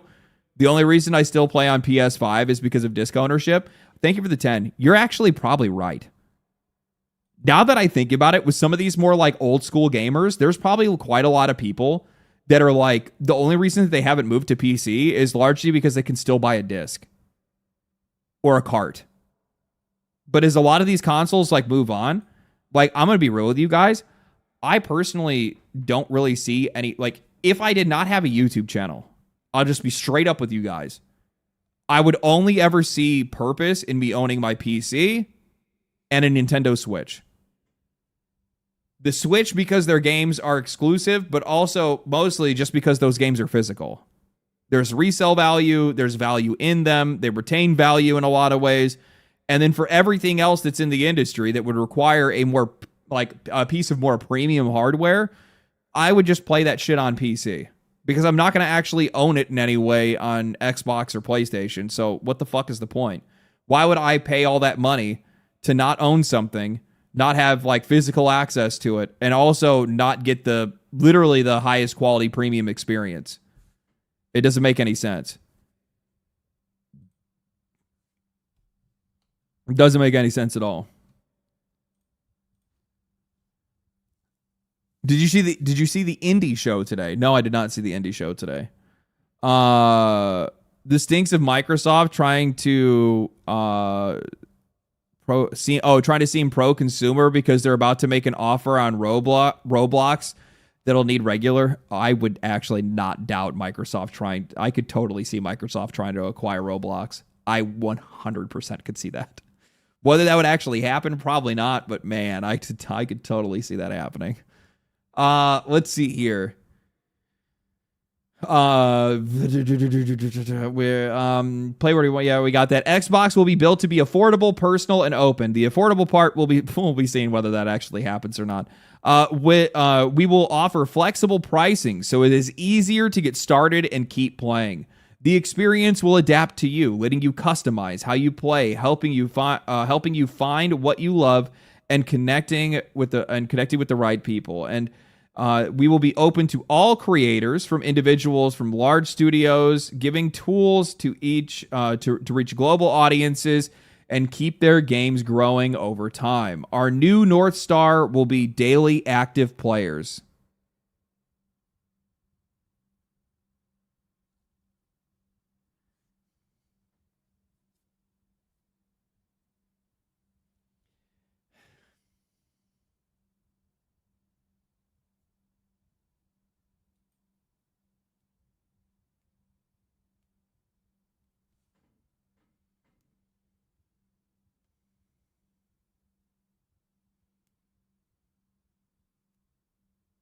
I hate it so much. You know what you should say instead? Our new North Star will be our players. But the hardwired programming doesn't allow that, even in this kind of setting, especially in this kind of setting. I can't say that to the rest of the company. What am I saying? No, daily active players. The people that are the most important to us are the ones that are logging in every single day. No. Why would you say it like that? You want to know the reason why they're saying it like this? Is because their previous North Star was TAM, total activatable market. Now it's daily active players. It's just like, dude, okay.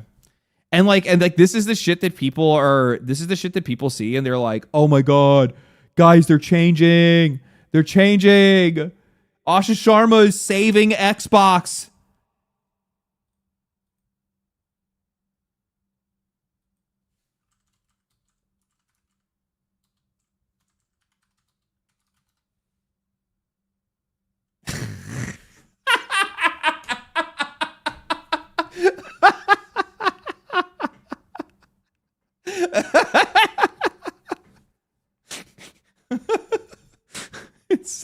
It's so fucking guys, this will say we're saved. This will kill Xbox. Xbox is back.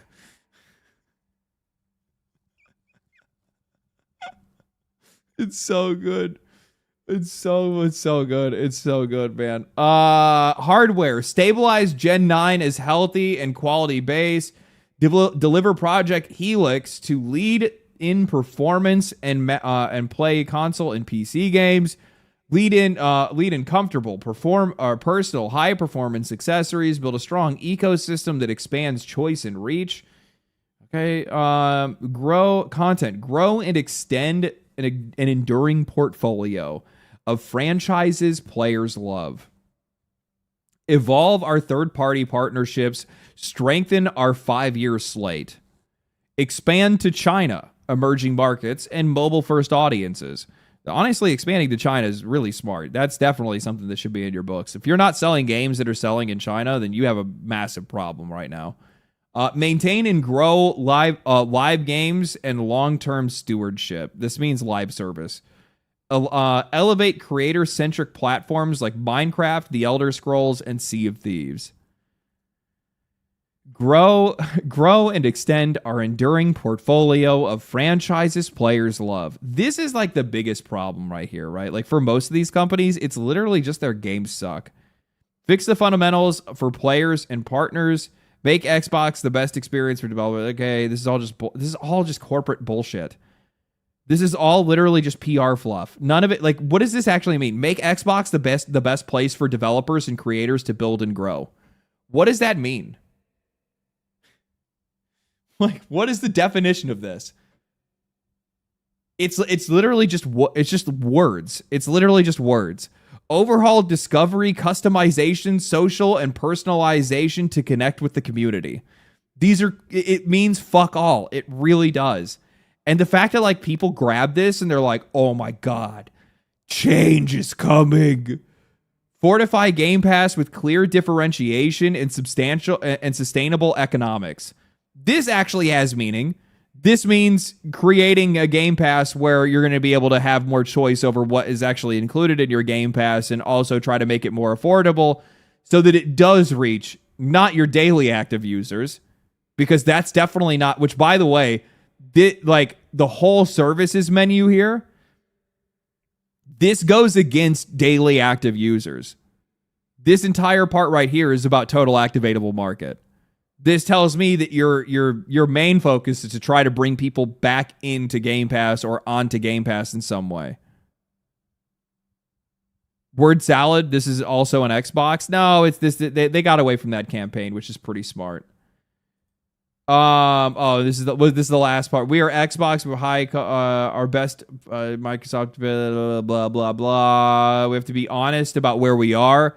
We're a challenger, and we're meeting this moment. And meeting this moment will require pace, energy, and a level of self-critique that should feel uncomfortable. At our best, we earn every player, protect our art, stay rebellious.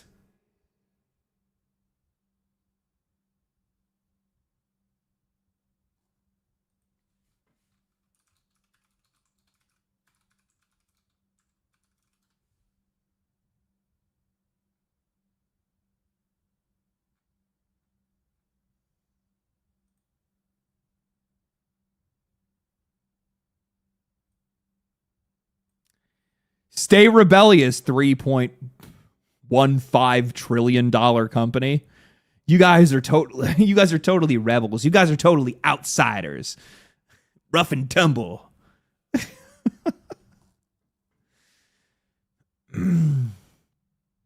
Progress over perfection. Signal over ceremony.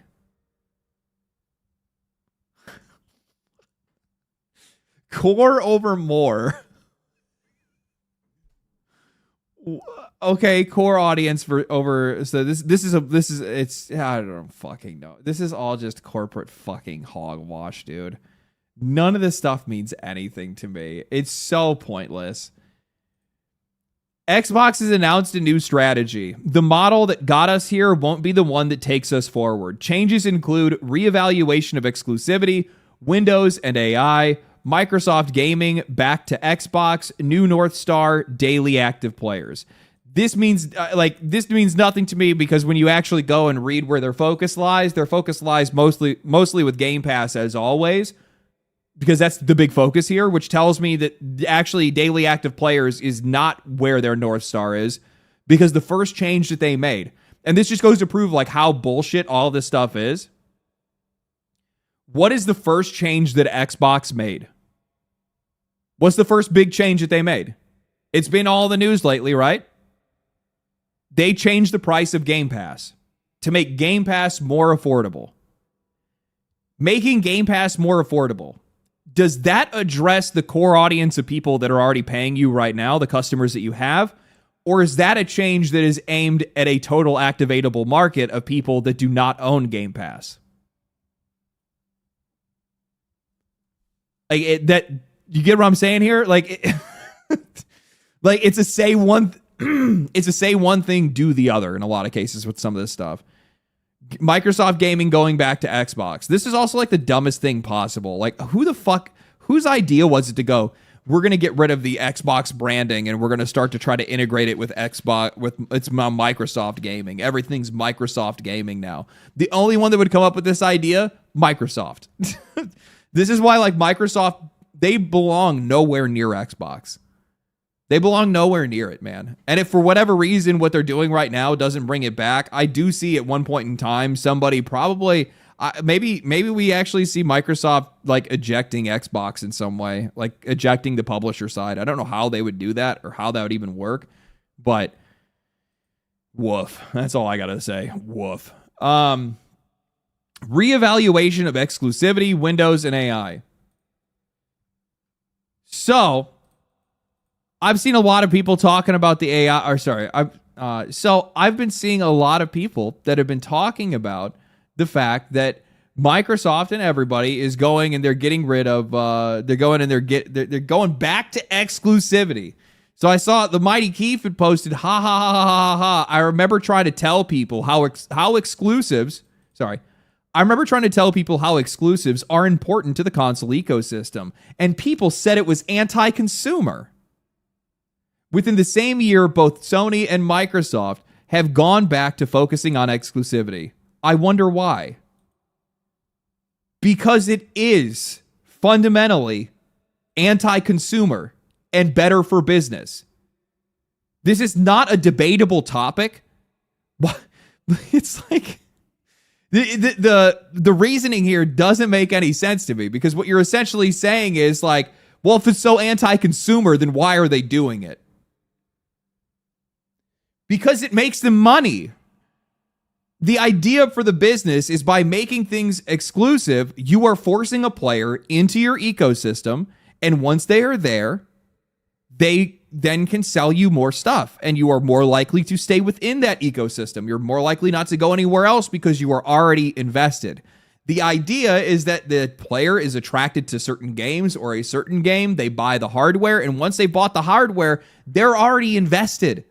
They're already going to spend more, especially when the hardware itself is the biggest purchase they're going to make. Everything else is going to feel secondary at that point because they've already made the biggest purchase. So the justification of a video game or a service or a DLC is not a stretch to be able to make after you spend $700 or $800 and $900 on a console at this point. What are we talking about? The only people this benefits is the console makers. It's just the publishers. To what benefit is it to me that games that I want to play are on multiple different platforms and I have to own every single one of them to get access to them? The only people that are not affected by something like this are the rich. For the poor, this works exactly to how this business model wants to work. It forces every single person that is of lower income into one single lane, and it makes them incredibly unlikely to ever switch sides. This is one of the reasons why the console war actually exists in the first place. It's because in a lot of cases, people that were buying into these ecosystems do not make the money to be able to justify buying the other piece of hardware. So a lot of people fight back and forth because they are fighting the justification that they should have owned something else. They are fighting against the criticism that they may have made the wrong purchase. That's where the console war comes from. It's not coming from a place of pride. It's coming from a place of self-justification, saying that I made the right purchase. You didn't. Because if the other person did make the right purchase, then that means I made the wrong purchase. And I couldn't have done that because I can't afford to have both and buy games for both.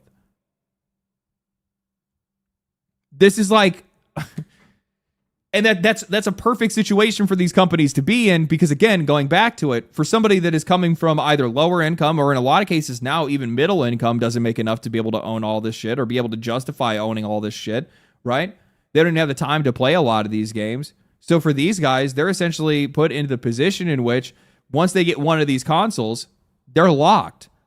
Especially now that most of this, not even most of this, almost all of this stuff is digital nowadays. Their entire library is stuck on Xbox. It's stuck on PlayStation. And it's not going anywhere else. And once they're in, and once they're invested, and once their library is there, well, it's going to be really hard to justify going somewhere else. How is that pro-consumer? It blows my mind, dude. It blows my... It really does. I don't understand how anybody could think that, like... So I responded to this and I said they are doing it right now because it is fundamentally anti-consumer, but better for business. People are cheering this on like owning multiple pieces of hardware to have access to every release is a good thing. Choice for the rich, pick one for the poor. And I said in here, you know, I'm already preparing to hear people say competition makes better games. These guys aren't even competing with other games. Gatekeeping through hardware is not going to magically solve that.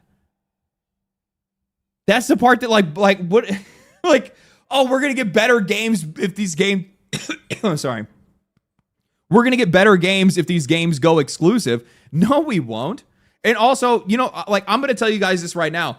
I'm not actually going to complain about these guys going exclusive, even though I 100% view this as entirely anti-consumer. Even more so anti-consumer, probably the biggest fuck you that it could probably be, is that I actually used to give some credit to Xbox for going multi-platform, for the balls that it took to do something like that, to like try to stand. God, there's so many levels to this conversation. It makes me want to fucking melt down. It's like the one thing that like console Andes just cannot get through their fucking head, which is that if these consoles no longer had to compete on games, that means that they would have to compete on hardware, which means that you would have to get better hardware at better prices. Tell me, what exactly would you like to have more? Would you like to have more access to more games and hardware at more competitive prices that was also better overall? Or would you like to instead have all of your games limited to singular ecosystems where the prices are fixed and increasing and the hardware is not nearly as strong? Like, I don't get it, man. I don't understand how people don't see this.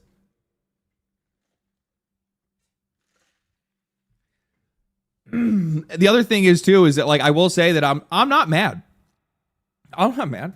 Fuck them. Are you kidding me? The fact that you have people that are running around right now saying like Xbox is back, this is going to save the brand, this is going to do this is going to do that, especially around the conversation when it comes to exclusives.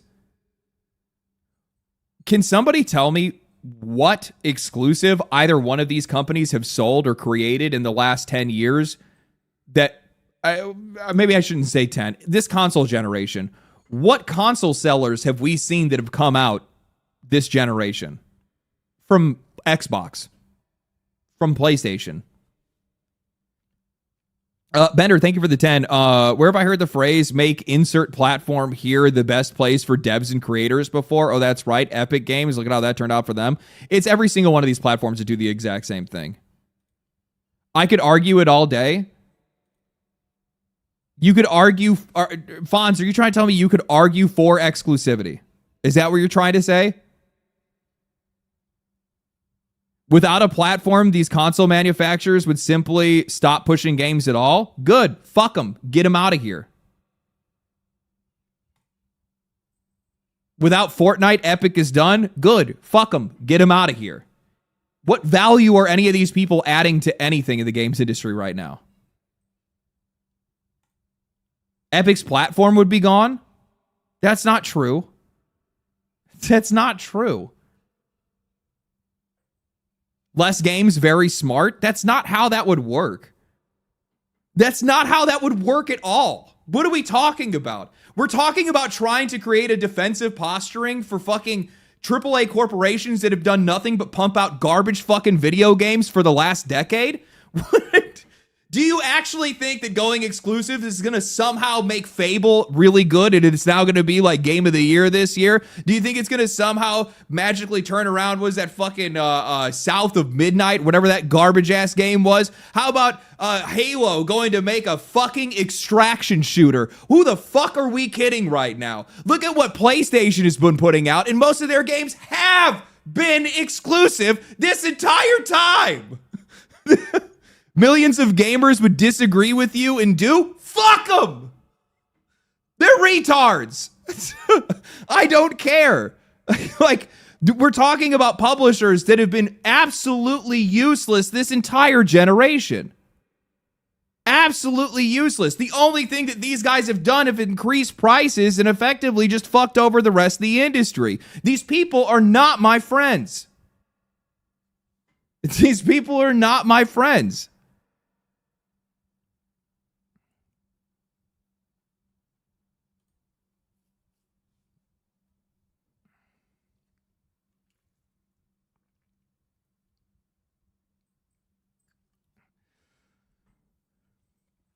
I think PlayStation has been absolutely useless.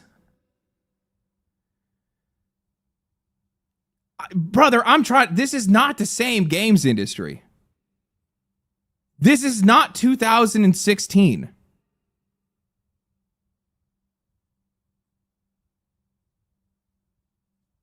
This is not 2000. Like, what the fuck are we talking about right now? Am I living in the fucking? Am I living in a separate dimension?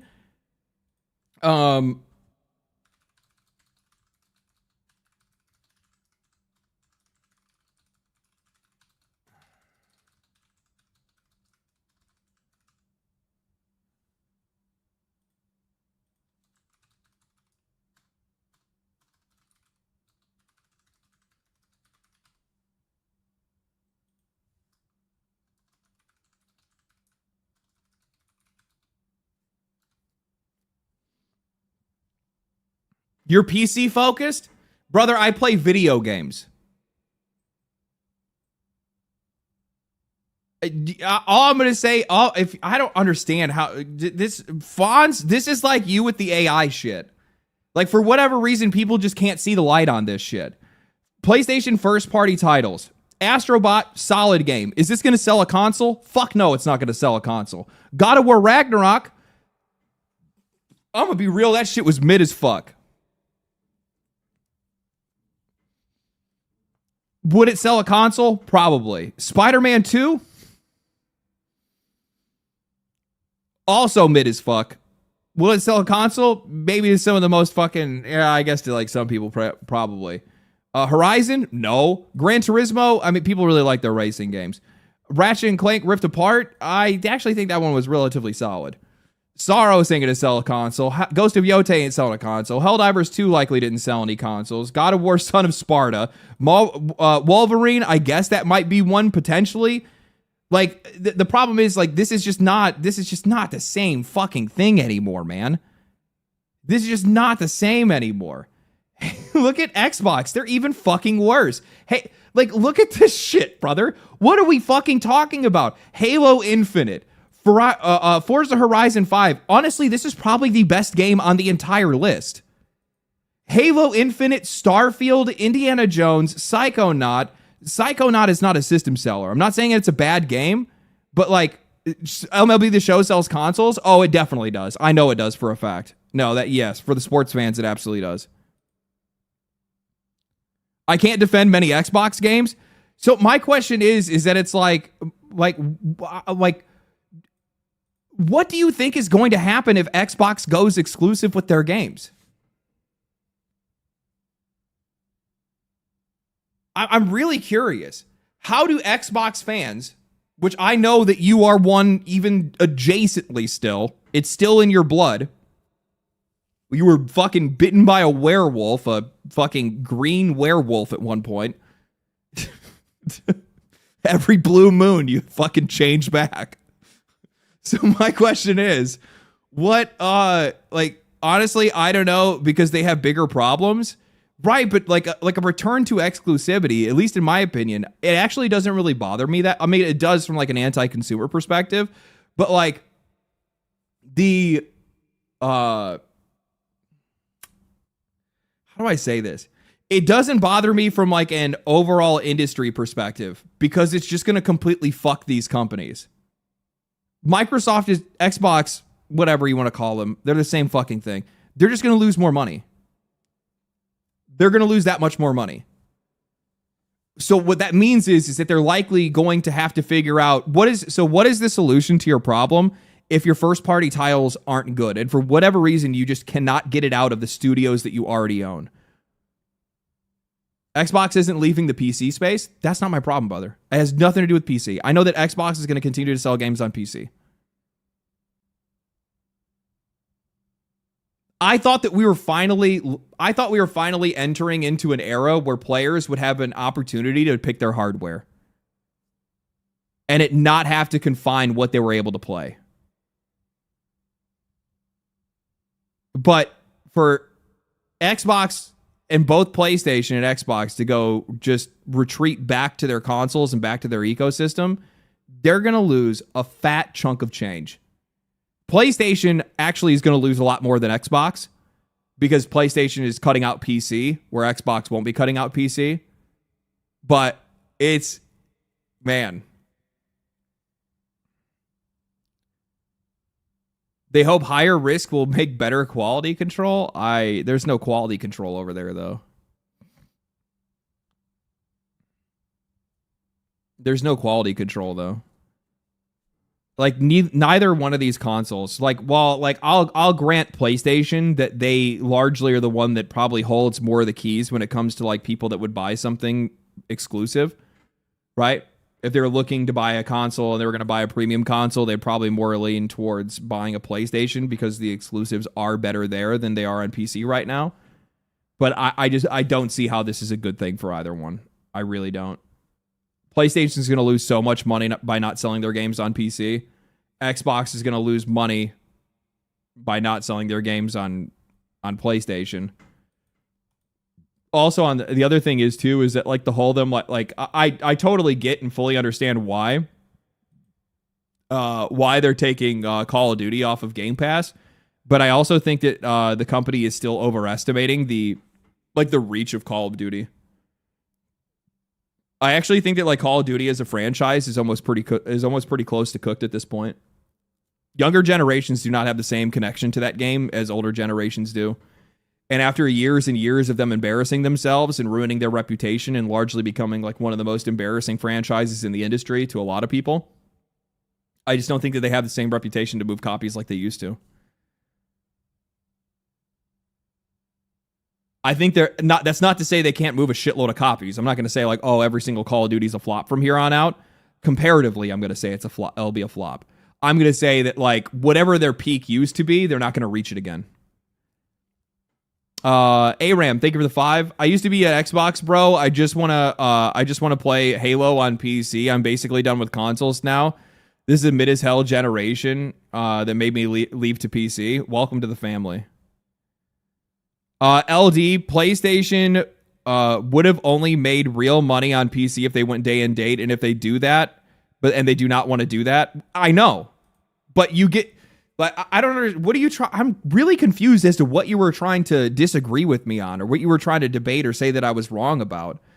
You're saying exclusives, like the fact that like it's not anti-consumer, because that shit definitely fucking is.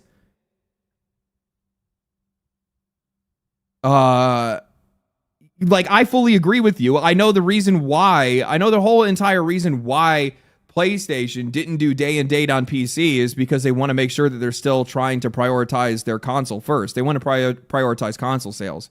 I get that. I'm arguing that these platforms need them. So you're arguing that the customer needs to get fucked for the industry to exist.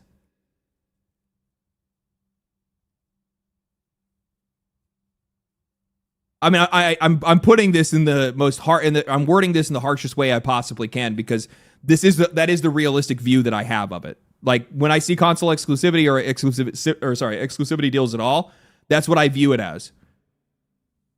It's a double-edged sword that we're not getting any benefit from. That's the point that I'm making. Like, what is the benefit that I'm supposed to get from this?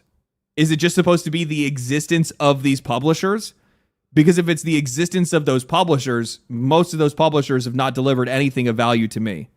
The only one of them that I actually would say has delivered anything of value is actually Nintendo. Because at least they still know how to make solid games.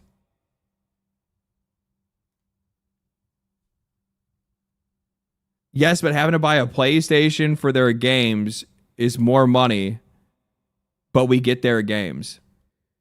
If you don't like them, don't buy their consoles. I'm just saying that given today's economy, given the direction the games industry has gone in, given the direction player spending is going, most of these platforms are not long for the world then. It's just not the way to do things.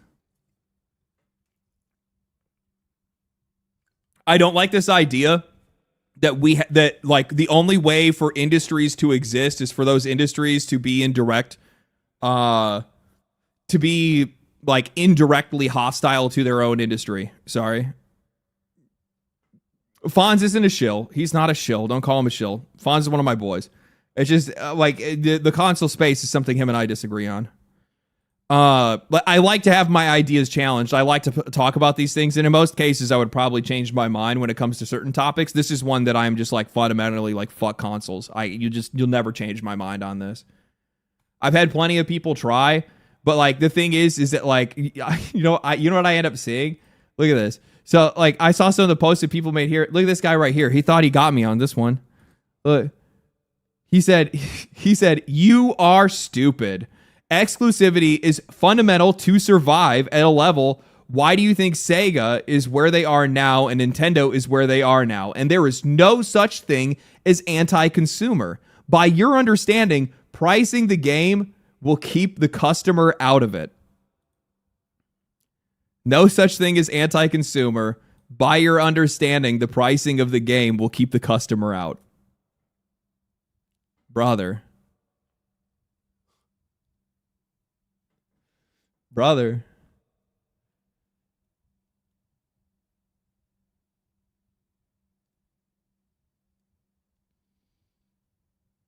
Bah. I thought it was rage bait until I clicked and looked. Reposting Xbox, reposting fucking Assassin's Creed. We're so back. I'm like, oh, come on, brother. Come on, dog. Come on, man. There ain't no fucking way, dude. There ain't no way. Drone, what a joke. Is that a bot? Maybe. Or just, not bait? No, it's not bait. Just challenging some of what you're saying. Like, by the way, I'm going to tell you right now, I don't disagree with you. I do think that they're like no, I don't. I just don't fucking care. That's really what it comes down to. I don't fucking care. The point is that like their business model as consoles is so outdated and so garbage that the only way for these guys to be able to compete with one another is by making video games themselves exclusive to their platforms. The only way that they're able to survive is by creating an unfair ecosystem for the customers. If that is the only way that your business is allowed to survive, you have a shitty fucking business. There's no other way for you guys to be able to compete with one another. There's nothing else you possibly could do. It can't be the software of your actual, like, the hardware itself. It couldn't be the hardware itself also in a lot of these cases. It couldn't be in any other way. It has to be that I need to go out and buy, because the problem is, and this is the issue that we end up coming into, and this is my real worry when it comes to exclusivity, is that if we go back to the exclusivity era, do you know what we start seeing again? Third-party exclusivity. We start seeing PlayStation and Xbox going up and buying up a bunch of fucking games that otherwise would have been multi-platform that are not multi-platform anymore and are now solo on that system or in that ecosystem. I don't care if these guys want to do that with their first-party games. My problem is that war immediately bleeds over into the rest of the industry and they start spending money on somebody else, especially if you're a company like Xbox who can't make a fucking game themselves. So they have to go out to somebody else. Fuck, the only way that they get a remake made for Oblivion is by going and get a third-party company to do it in the first place. You know they tried that and it doesn't work. How many times Xbox has better features, more power? I don't know what to tell you. Their business model sucks. The console business model by itself is flawed. Actually, no, it's not. I don't know. It's not. Like this would be like if we're saying that the only reason, like, are we trying to say, do people actually believe that the only reason that Nintendo is the most dominant platform in the industry for like consoles is because of exclusivity? I'm not going to deny that it's part of it. Their game quality is a part of it. But their game quality is also like a fundamental part of their company. That's not every game, by the way. Obviously, they've had some bad Pokemon games and stuff like that as well. So you guys really do think it's just that? You don't think it has anything to do with the portability of the hardware? You don't think it has anything to do with like the added features that they put on there, the ability to have like two controllers that you pull off to play with other people? None of that stuff. So if Nintendo went out today, let's say the Nintendo Switch 2 came out, no longer portable, just sits in the living room, it would still be outselling everybody else's console.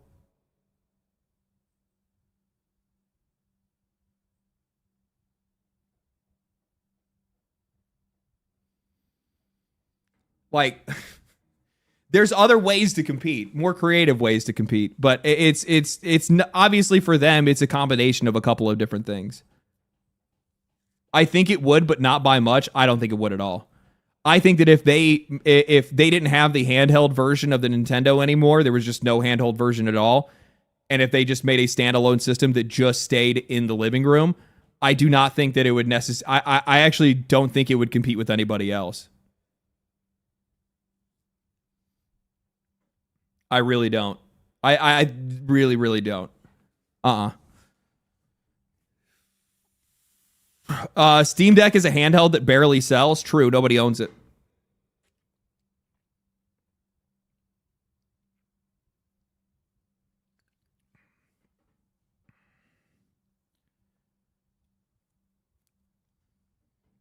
I'm saying it's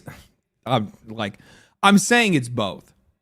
Like, for them, it does have to do with the quality of their games, but also at the same time, it has something to do with the portability of the console and a bunch of other things that are going on, right? Like, it's a multi-factor thing. I will say this: Xbox made their current games more exclusive tomorrow. It wouldn't help sell Game Pass at all. They need better games.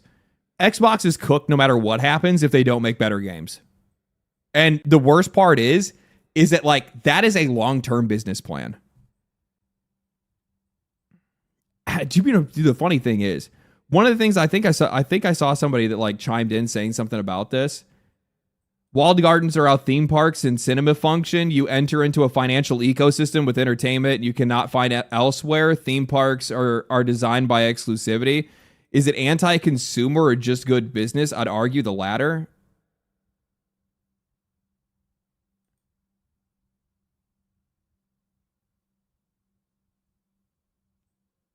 Like, what the fuck is this reasoning? Yeah, it's a massive false equivalence. That doesn't even make any fucking sense. There are many theme parks with the same rides with different names. Yeah, I know. It's like, what the fuck is this? It'll always be better for business when they it was always better for business even when they weren't doing it. It's how these platforms differentiate themselves. Is it anti-consumer to have a platform exclusive content? It's how every platform has ever existed and will ever exist. Like, this is the thing that I have a problem with. Like, is it anti-consumer? It's how it's always worked. Yes, it's anti-consumer, and that's why it works. Like, how do people not recognize this? By the way, again, the problem is that everybody is, like, so fucking worried about, like, I don't really give a fuck when it comes to, like, I don't care. When it's first party exclusives, I don't care. The problem is that I know that this is going to bleed into third party because it always fucking does. It always does. Every single fucking time. And that's going to end up being the problem with this. Is that if we go back to that kind of console warring, and you have the people that are going around, and they're just going to be going up and they're going to be buying up. We're going to see more market consolidation. You're going to see more studios that you love get bought out by a company and then drained of their fucking soul. You're going to see the same shit where we have, like, Bloodborne that you're never going to see remastered or remade ever because these motherfuckers can't do anything with it because they're at war with a company that they, third party funded through fucking through From Software, and apparently those two companies have some problems with one another, and for whatever reason they just can't get that deal done. Like, it's just one of the, like, the amount of fucking problems this shit causes. We could have had Bloodborne on PC. Yeah.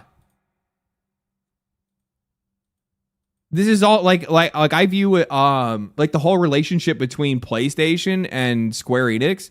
The whole reason Square Enix is in the spot that they're in right now is because of years of doing exclusivity deals with PlayStation. The years of doing something that they had no business doing. No business doing. Keep it to your own games. Go ahead. That's fine. You're going to lose money for it. It is what it is.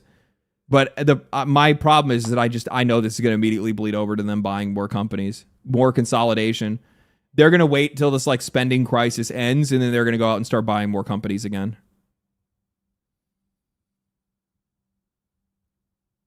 Square Enix used to be PC first dev, by the way. Yeah, for a little while at least. They can't compete because they haven't been forced to. IP competes with IP. True. I 10 billion percent guarantee that Sony would absolutely try to respond to a COD exclusive. They would either cut a deal for Battlefield exclusivity or revive Killzone. They wouldn't revive Killzone, but they absolutely would probably try to find a game that they could make exclusive to their platform. Absolutely.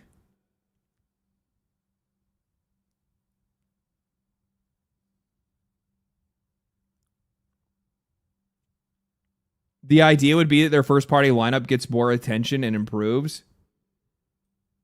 Raising them to the point where they become a system seller. Xbox hasn't had a legendary game in a long time.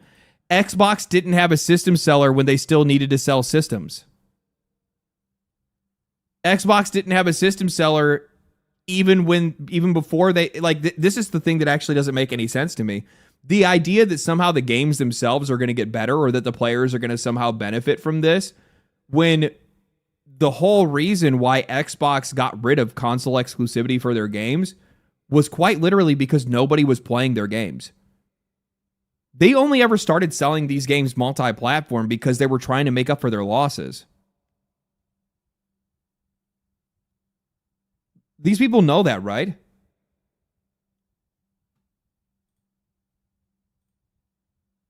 Like that's literally the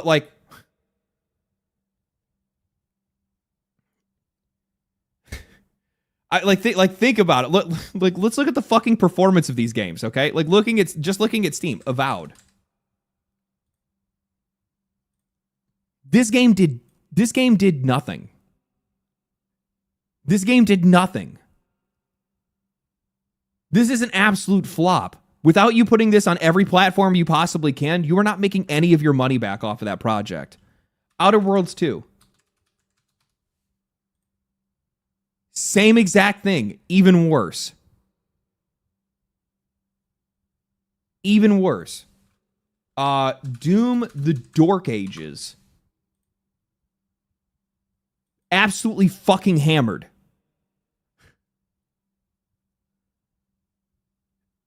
And mind you, we're not even these are sales, okay? So now you want to add in, you have the Game Pass as well. So like they still need to sell copies, okay? Like these companies still need to sell copies of games. Like even if these guys got everybody in the world to subscribe to their games, it wouldn't, or to subscribe to Game Pass, it still wouldn't pay for their fucking bills. It's not enough. It's not enough people. Not for all the things that they put on there. What's another one? Doom of the Dark Ages. I'm trying. What's another game that Xbox put out? South of Midnight.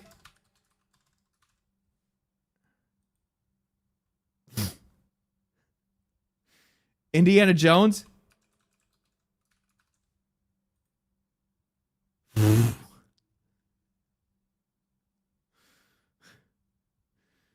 Storkfield.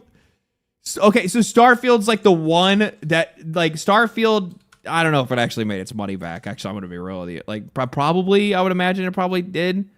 Maybe. At least they had to at least make their, but this game was in development for so long, man. Starfield wasn't Xbox. I know, but this had to have been part of the reason why. You know, these motherfuckers are like, Bethesda, we're going to buy this company. These guys are cooked. These guys have always cooked. Oh, shit, they're about to make a new IP? Todd Howard's about to make a new game? Phil Spencer is like, oh my God, we're about to cook so hard with this deal. We're gonna have exclusive rights to Bethesda's next game. God.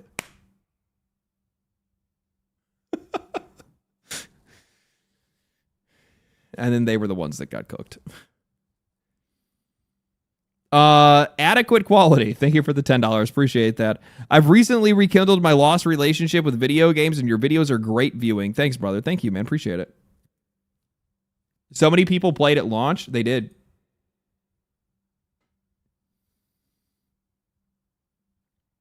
The peak was 330,000 players.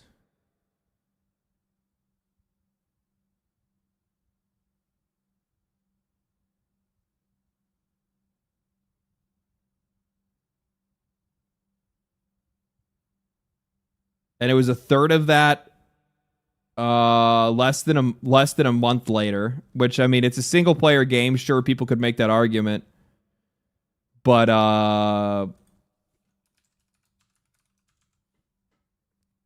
no, not even. Not even.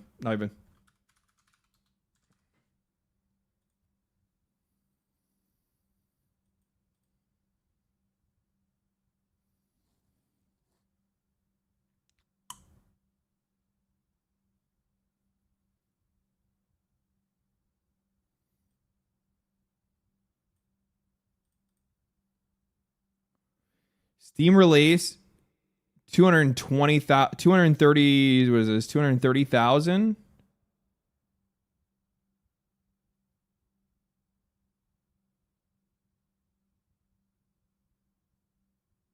So they had like a little less than half the same players.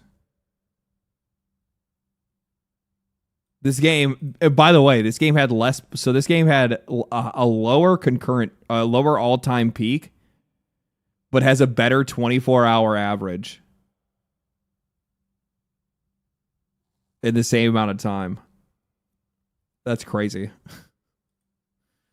And also, it's a new and it's also like not from like what I would consider like a studio that a lot of people would be like, oh shit, that's my goat. Like, I'm sure there's some people that like Pearl Abyss, but like Pearl Abyss is not Bethesda. I'm sorry, man, for Starfield not to have been a game that, like, I don't know, like, what the fuck are we, like, for Starfield not to be like Palworld? You know what I mean? Baldur's Gate.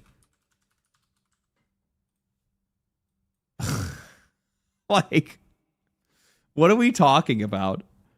Well, I don't even need to compare. I don't even need to compare the 24-hour peaks. All you have to do is just compare the actual and just go like, bro, like, what are we talking about? Wukong?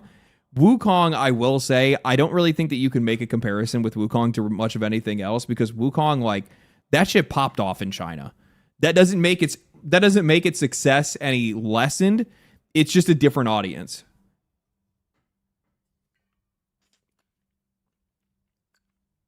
Elden Ring?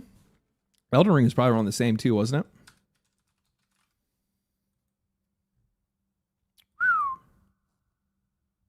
it? Sheesh. 40,000 people playing it right now. Didn't Elden Ring come out Elden Ring came out after? No. 4.2 years ago.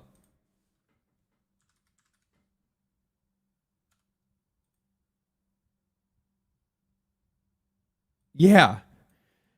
Elden Ring has been out over a year longer and still averages more than twice the amount of players that play Starfield today. I think the same can also be said if you look at like Skyrim's numbers too, right? Like Skyrim has more people playing it. Yeah, Skyrim has more people playing it than Starfield. Do both versions of Skyrim? No. Everybody's playing the Enhanced Edition or Special Edition.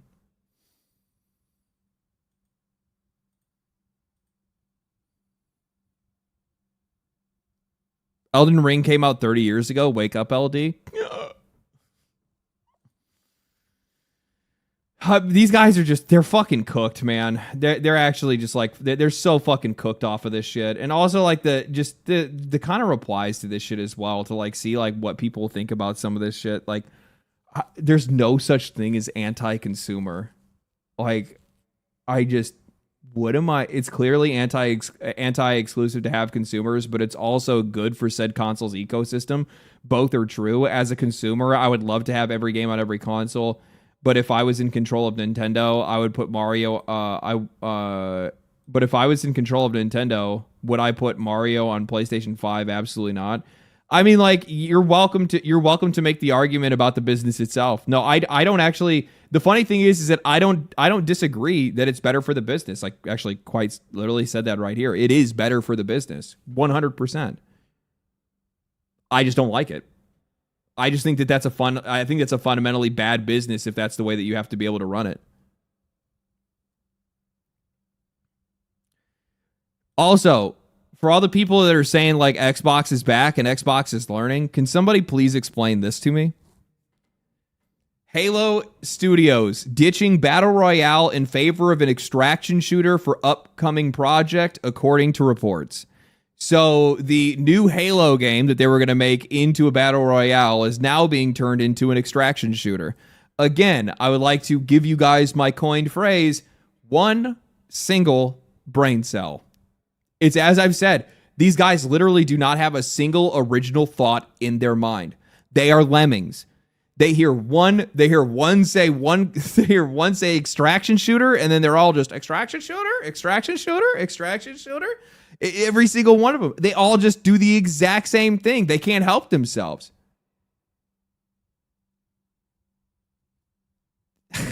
I've never, and like it would be.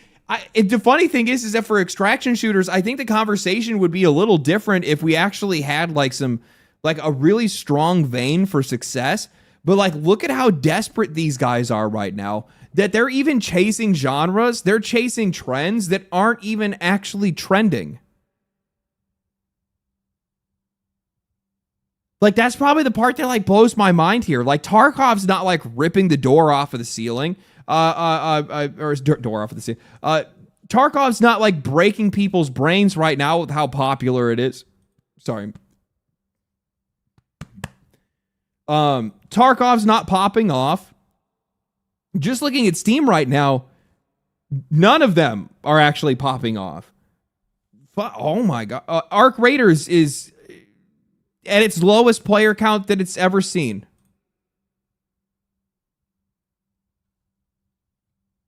This is the one single example that we had of a widely successful extraction shooter. And it's now just a moderately successful live service game. See the rainbow? Oh, do you think the rainbow is the reason why? Wait a minute. Enhance. Is this game gay?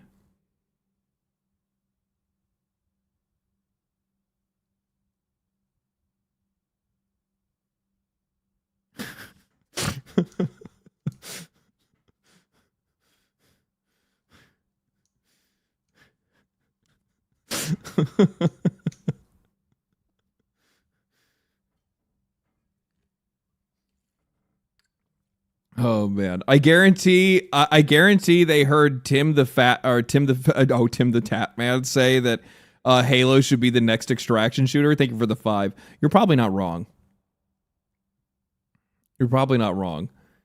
So yeah. Xbox is now making a battle. They're instead of doing a battle royale, they said instead of doing a trend from 10 years ago, let's do a trend from 5 years ago. And the funny thing is, by the time this game even gets anywhere close to actually releasing, will already have been another trend on top of this. How's Marathon doing? Oh, that's not a good graph. This actually reminds me of something. So when I saw this, I ended up posting a meme. I made a little meme. You don't understand, bro. Extraction shooters are the next best thing. Please, bro. Our analysts, our market research says these games are great for engagement and monetization. Please, bro. Don't you want to be engaged? Please, bro. Don't you want to be engaged? We need this, man. Extraction shooters are awesome, man. I was not expecting people to get their fucking to get all fucking twisted out of shape over this. So there's this one dude that I saw that had posted, Some of these are really good. Yeah, like the last 5 that came out, they were a resounding success. I'm starting to believe that all these analysts are stuck in a temporal anomaly 6 years in the past. Fucking true. Absolutely true. All the extraction shooters are freeing up a bunch of time for me to play the plethora of games that have accumulated in our Lord's year of 2026. Also true. It is kind of the benefit is the fact that, like, at least we're not getting slammed with all these really, really, really good games all the time because, well, shit, we would have no time to be able to play anything else. It's actually kind of the position that I'm still in regardless. I got so much stuff I still need to play. Where's the one that I saw? Please don't tell me you're being this guy right now. Please, bro, hate on Marathon with me. I don't care how good it is, bro. Please, bro, look at the Steam charts, please. You know what the funny thing is? For anybody that actually watches me, I have been, at least in my mind, I've been more than fair to Marathon. I said that, like, I hope that the game does well. It wasn't necessarily for me. I hope that it does well for the people that enjoy it. I can still see there's some Bungie magic left in there a little bit. There's some really cool stuff that's in there. I really like the way that they, certain things, I liked how they designed it. But I just had said, like, there is a crushing reality of what live service games look like. Running around being a Marathon defender, posting like this, brother, that's no different than being a high guard defender. You can run around and you can tell me about how great your game is and how great you think it is and how we need to ignore the fact that it just doesn't have any players. It's not going to change what's going to happen. It's not going to change what's going to happen. They have to do something wild to be able to turn this around. Steam charts are fake? That's an interesting thought. This is all just a psyop? Is that what you're saying?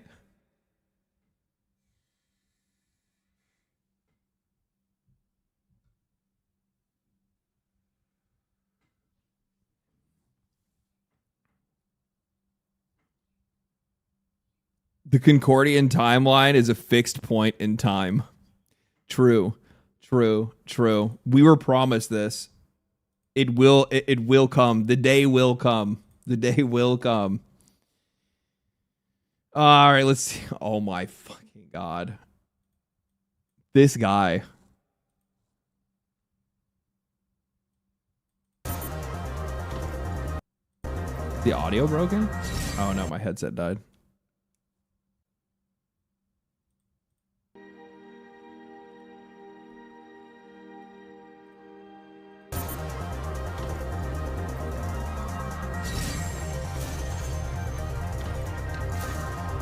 What happened? Did you see that? The platform looked like it was right in front of me. I jumped, and then the perspective changed, and you could see it was way further out than it appeared in the environment. Oh my goodness.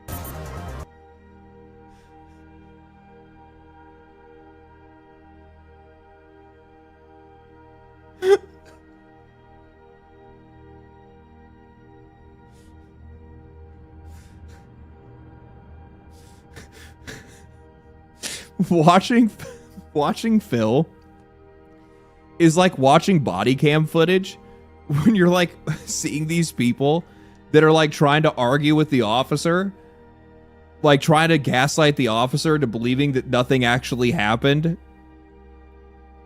It's like the dude, like he can't just go, man, I really screwed up there. Like he literally every single time has, that was something wrong with the game.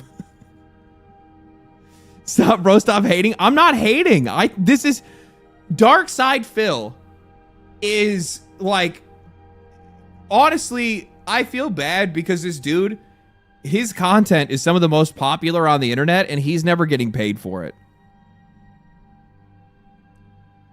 All his dissenters are clipping him and posting clips, and they're some of the most popular clips online, and he's not getting a red cent for it. He's creating some of the best content on the internet, and he's not getting anything for it.